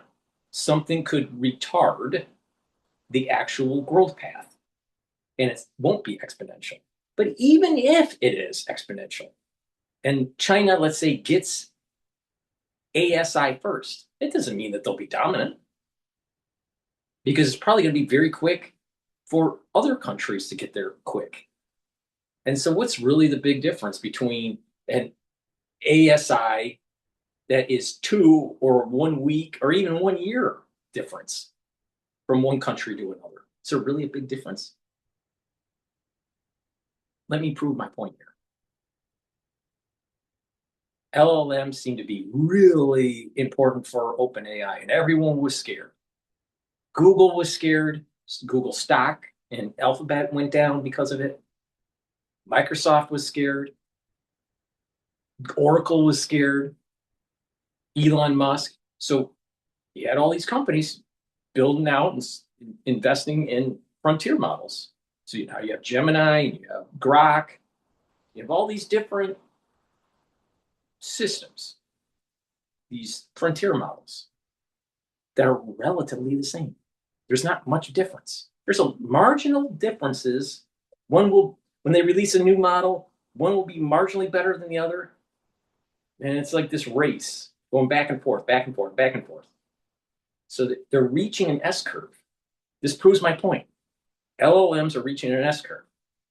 And even if you had one leader at a particular time period, doesn't mean that second and third place can't catch up really quick. So what's the marginal benefit of getting to ASI so quickly? Probably very similar to where LLMs are today in terms of relative competition.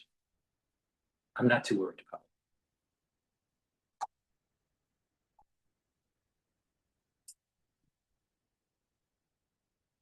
Companies that are all working to AGI, they don't say it out loud. These companies like Google or OpenAI or Anthropic or Microsoft. But the holy grail for all of them is to get artificial general intelligence which is as smart as people, and shortly thereafter will be smarter than people. So I understand why naturally China would want its own people to fund its own research. Will it get there? Will artificial general intelligence get there? Yeah, it's probably going to get there within less than 5 years. But so, big what? Big deal. Big deal. Now, it may affect the job market and all that. That's a totally different story. And does it create aggregate demand or reduce aggregate demand? I am a little concerned that it reduces aggregate demand and it causes a deflationary spiral. With that said, let's just assume that everything is copacetic economically. So what if a company gets AGI first and shortly after gets ASI first? These other companies that are close competitors are going to get there also. So I'm not too worried about it. Because social systems have feedback loops. Complex systems, even if they're not social, have feedback loops, positive and negative.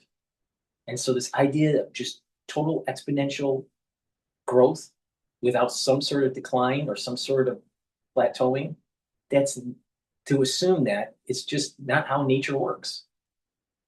To assume that it's only going to be exponential. That's not how nature works.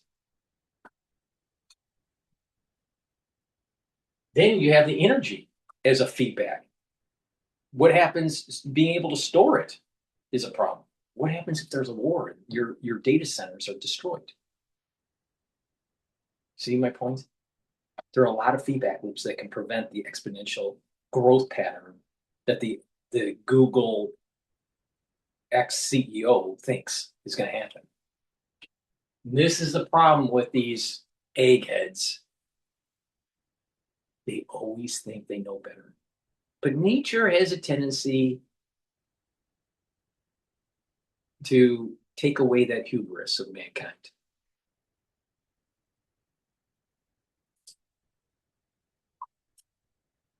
Principally, the fact that the earnings in the big technology companies, the earnings are starting to rise again. So those have been falling. But I can't tell you when people are going to come back to those kind of companies. I think, unfortunately, or fortunately, I don't know which, we'll have to wait for this huge enthusiasm toward AI hardware to kind of, fade a little bit. And I just don't know when that's going to be.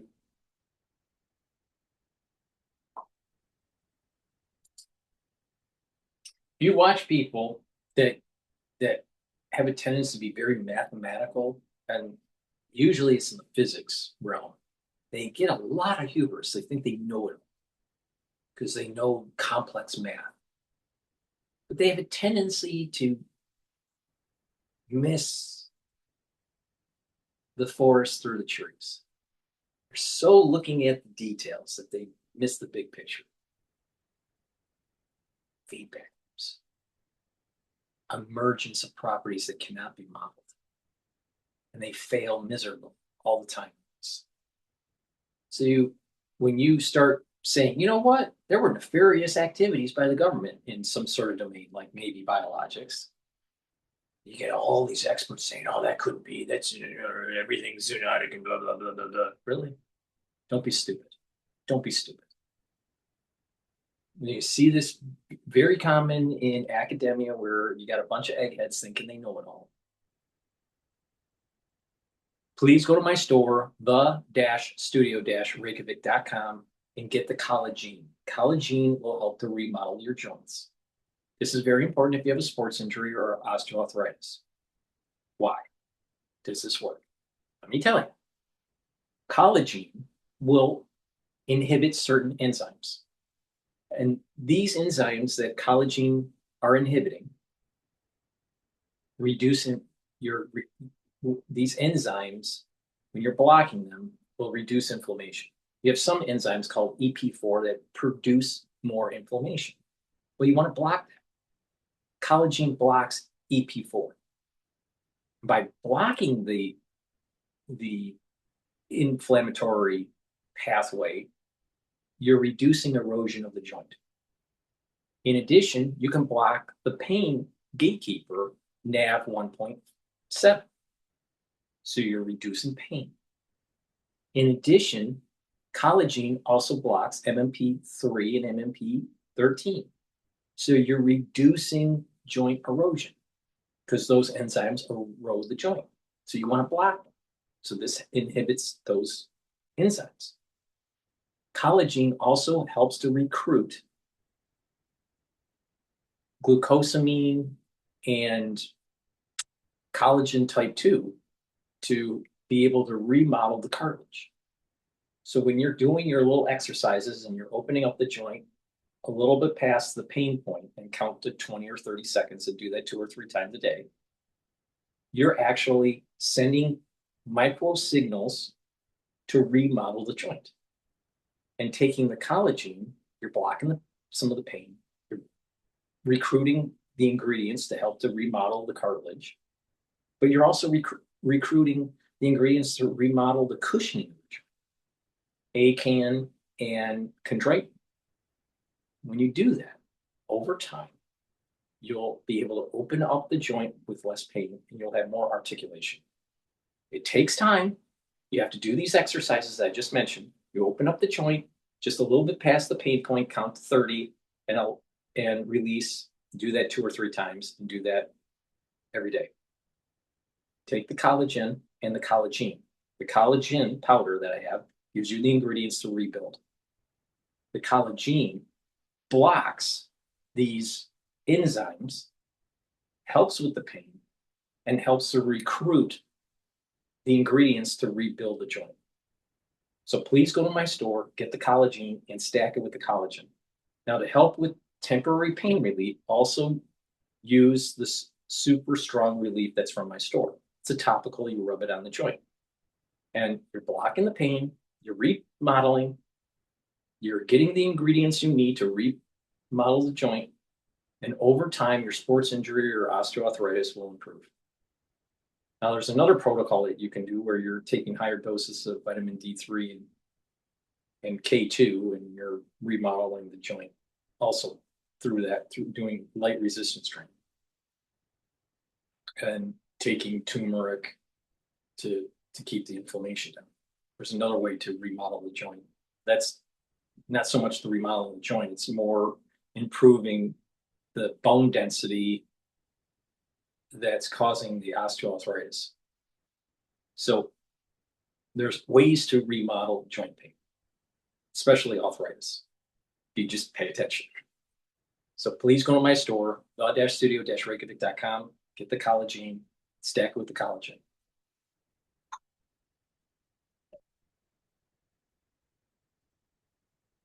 All right, what did Obama say? Barack Obama is unveiling his presidential center in Chicago, and during the opening ceremony, he couldn't help but take a subtle shot at what appears to be the current president. Listen. Their voices are not heard because we've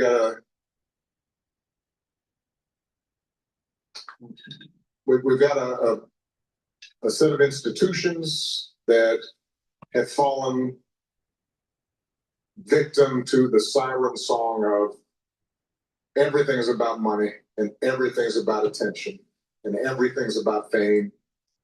What? Whoa. You remember Barack Obama? All right, it's not hard to forget the Barack Obama days. All right, let's think about that. What he just said. It's so easy to fall into the whole fame and money realm. What about Vogue magazine, right when they came into the White House?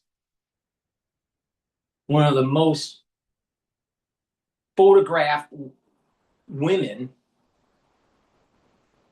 first lady ever in the White House history was Michelle Obama. They had this kind of marketing manufacturing machine that was going on with the White House under the Obama administration, because he was the first black and they were trying to promote DEI and affirmative action and all this stuff. So what about all of this kickback money that was going to his daughter or Michelle? There was impropriety happening with Michelle Obama. And then these deals with the book. How did he become such a multimillionaire? Oh, it's about money. It's so rich for him to say that. Acting like Mr. Poor Guy. Shit. Let's just rewind it. Just with the context of what I just said. With what I just said, just think back on his administration and where they are right now and how wealthy they are.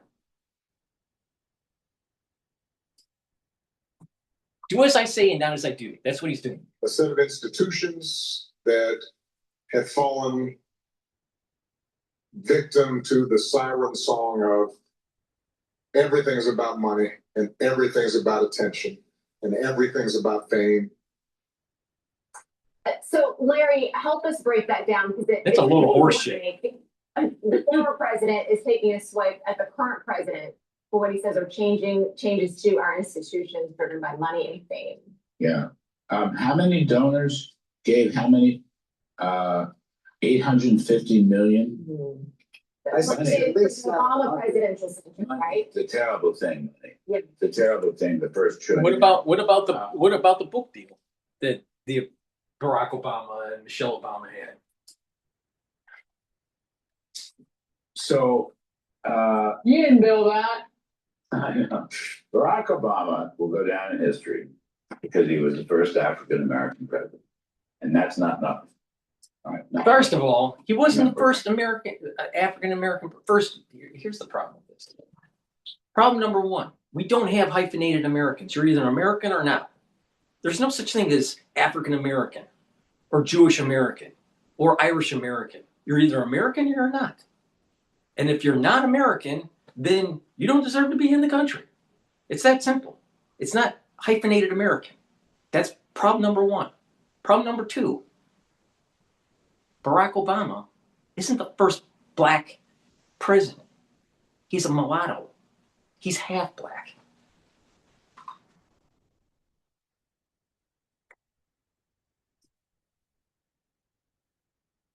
It's election night late on another network years ago, and I said the same thing.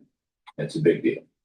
On the other hand, regrettably, it's a big deal for a mulatto to be president. That's true. But he's not a black president. He's a mulatto president. He's just as much black as white.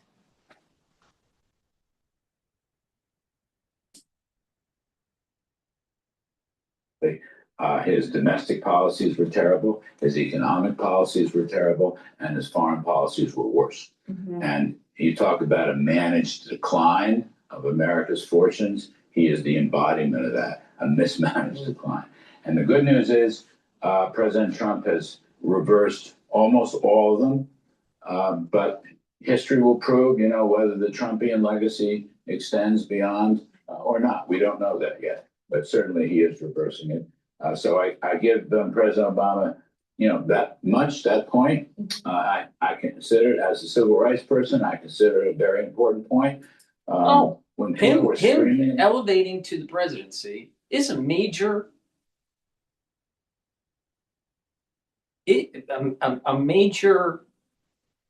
positive direction for the country, because it's not about race. But he made it about race. And this idea that the Obamas aren't about money, you need to wake up, because they are all about money, just like the Clintons. But Barack Obama is not the first black president. He's a mulatto. And there's a key difference here. Key difference. So why doesn't he say that? That is, he's just as much black as he is white, because his mother was white. And the last time I looked, in biology, you get 50% of your genes from your mother and 50% of your genes from your father.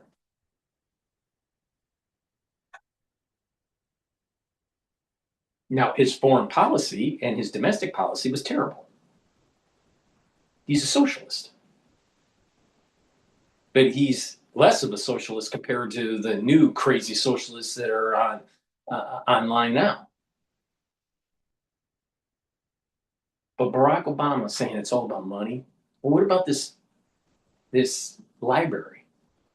And the thing is that he wasn't self-made. He wasn't self-made.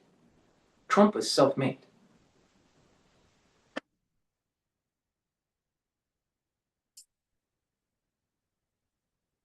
I was in the government, White House in 2020, and people from other networks were yelling at me about why didn't I understand racism this and racism that. I used to point out that a black president won twice with handsome majorities. How is that possible if the country is totally racist? And they never wanted to answer that, okay?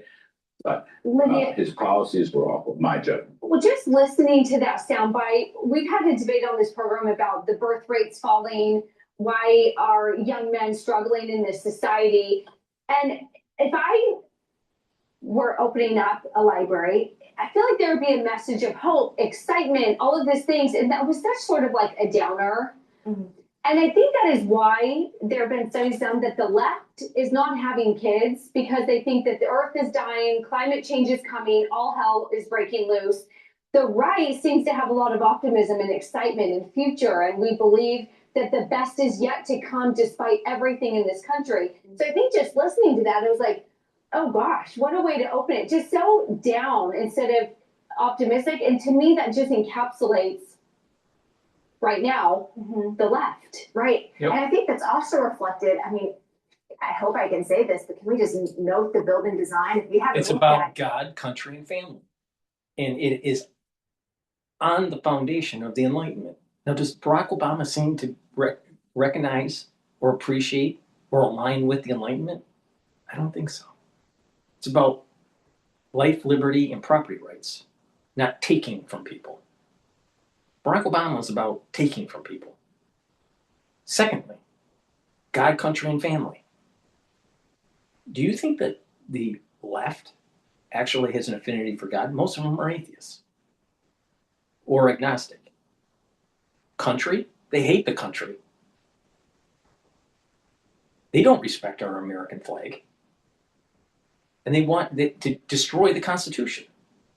And do they care about family unit? Really? Do they? As they have their more than 65 million abortions since 1972? It's probably closer to 70 million abortions. Now, not all of them were Democrats. They were having the abortions in the United States.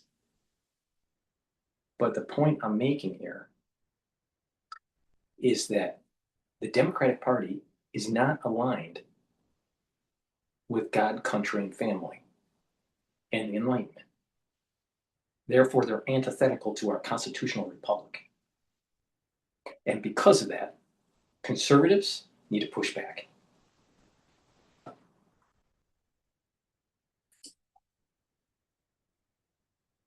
To Google it and take a look because I describe it as quite something. Well, it's so I got my degree in architectural history. Why do the Obamas need 4 homes? Why? I thought they cared about the planet. I thought they cared about being in a community. Yet they have 4 communities that they have to live in. How are you part of a community if you have 4 homes roaming around? You're not part of the community. What about their deal with Netflix? Why don't they just, like a normal president, just like go off into the sunset instead of being a problem?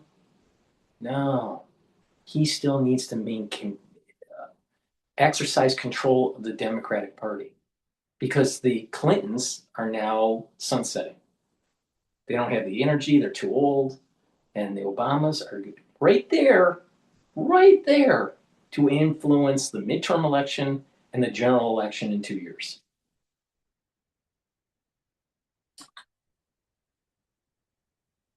or art history. So it's brutalism is dead because it's ugly. And just look at the Marcel Breuer building on Madison. It used to be the Whitney. They couldn't even find what to do with that doggone thing. I think one of the auction houses is in it now. It's butt ugly. And so they're trying to, well, they're bringing butt ugly back, or trying to, because that's what it looks like, brutalism. $850 million, Brian, for that. But you could say whatever you want about President Obama. Yeah. This wife. Rich man building Lord of the Rings tower in Chicago who makes movies for Netflix. is Right. complaining about- Right. Exactly. Exactly. Okay, got it. Noted. Well said. Do as I say, not as I do. That's what a Barack Obama just did. Please go to my store, the-studio-reykjavik.com, and get the C60. C60, you can get it in a 2 ounce, a 4 ounce, or an 8 ounce configuration. It is cheaper per ounce to get the higher ounce configuration to save some money. C60 is a very potent antioxidant. It's 1,000 times stronger than vitamin C. Take a teaspoon a day, every day. You can get it in MCT coconut oil, extra virgin olive oil, and avocado oil. Take a teaspoon a day, every day, and it'll soak up free radicals, help to improve your immune system and your endocrine system, your cardiovascular health, your brain function. Even the basal layer of your skin, so your skin will improve. And over time, you're going to notice that you have more energy and you will visibly look younger. But you're soaking up those free radicals and bringing down that inflammation, so you literally are aging slower. By soaking up free radicals at the cellular level, you're improving your mitochondria, so you're going to have more ATP, so you're going to have more energy, and those tissues will perform better. And you're bringing down that inflammation, so your body will go into homeostasis.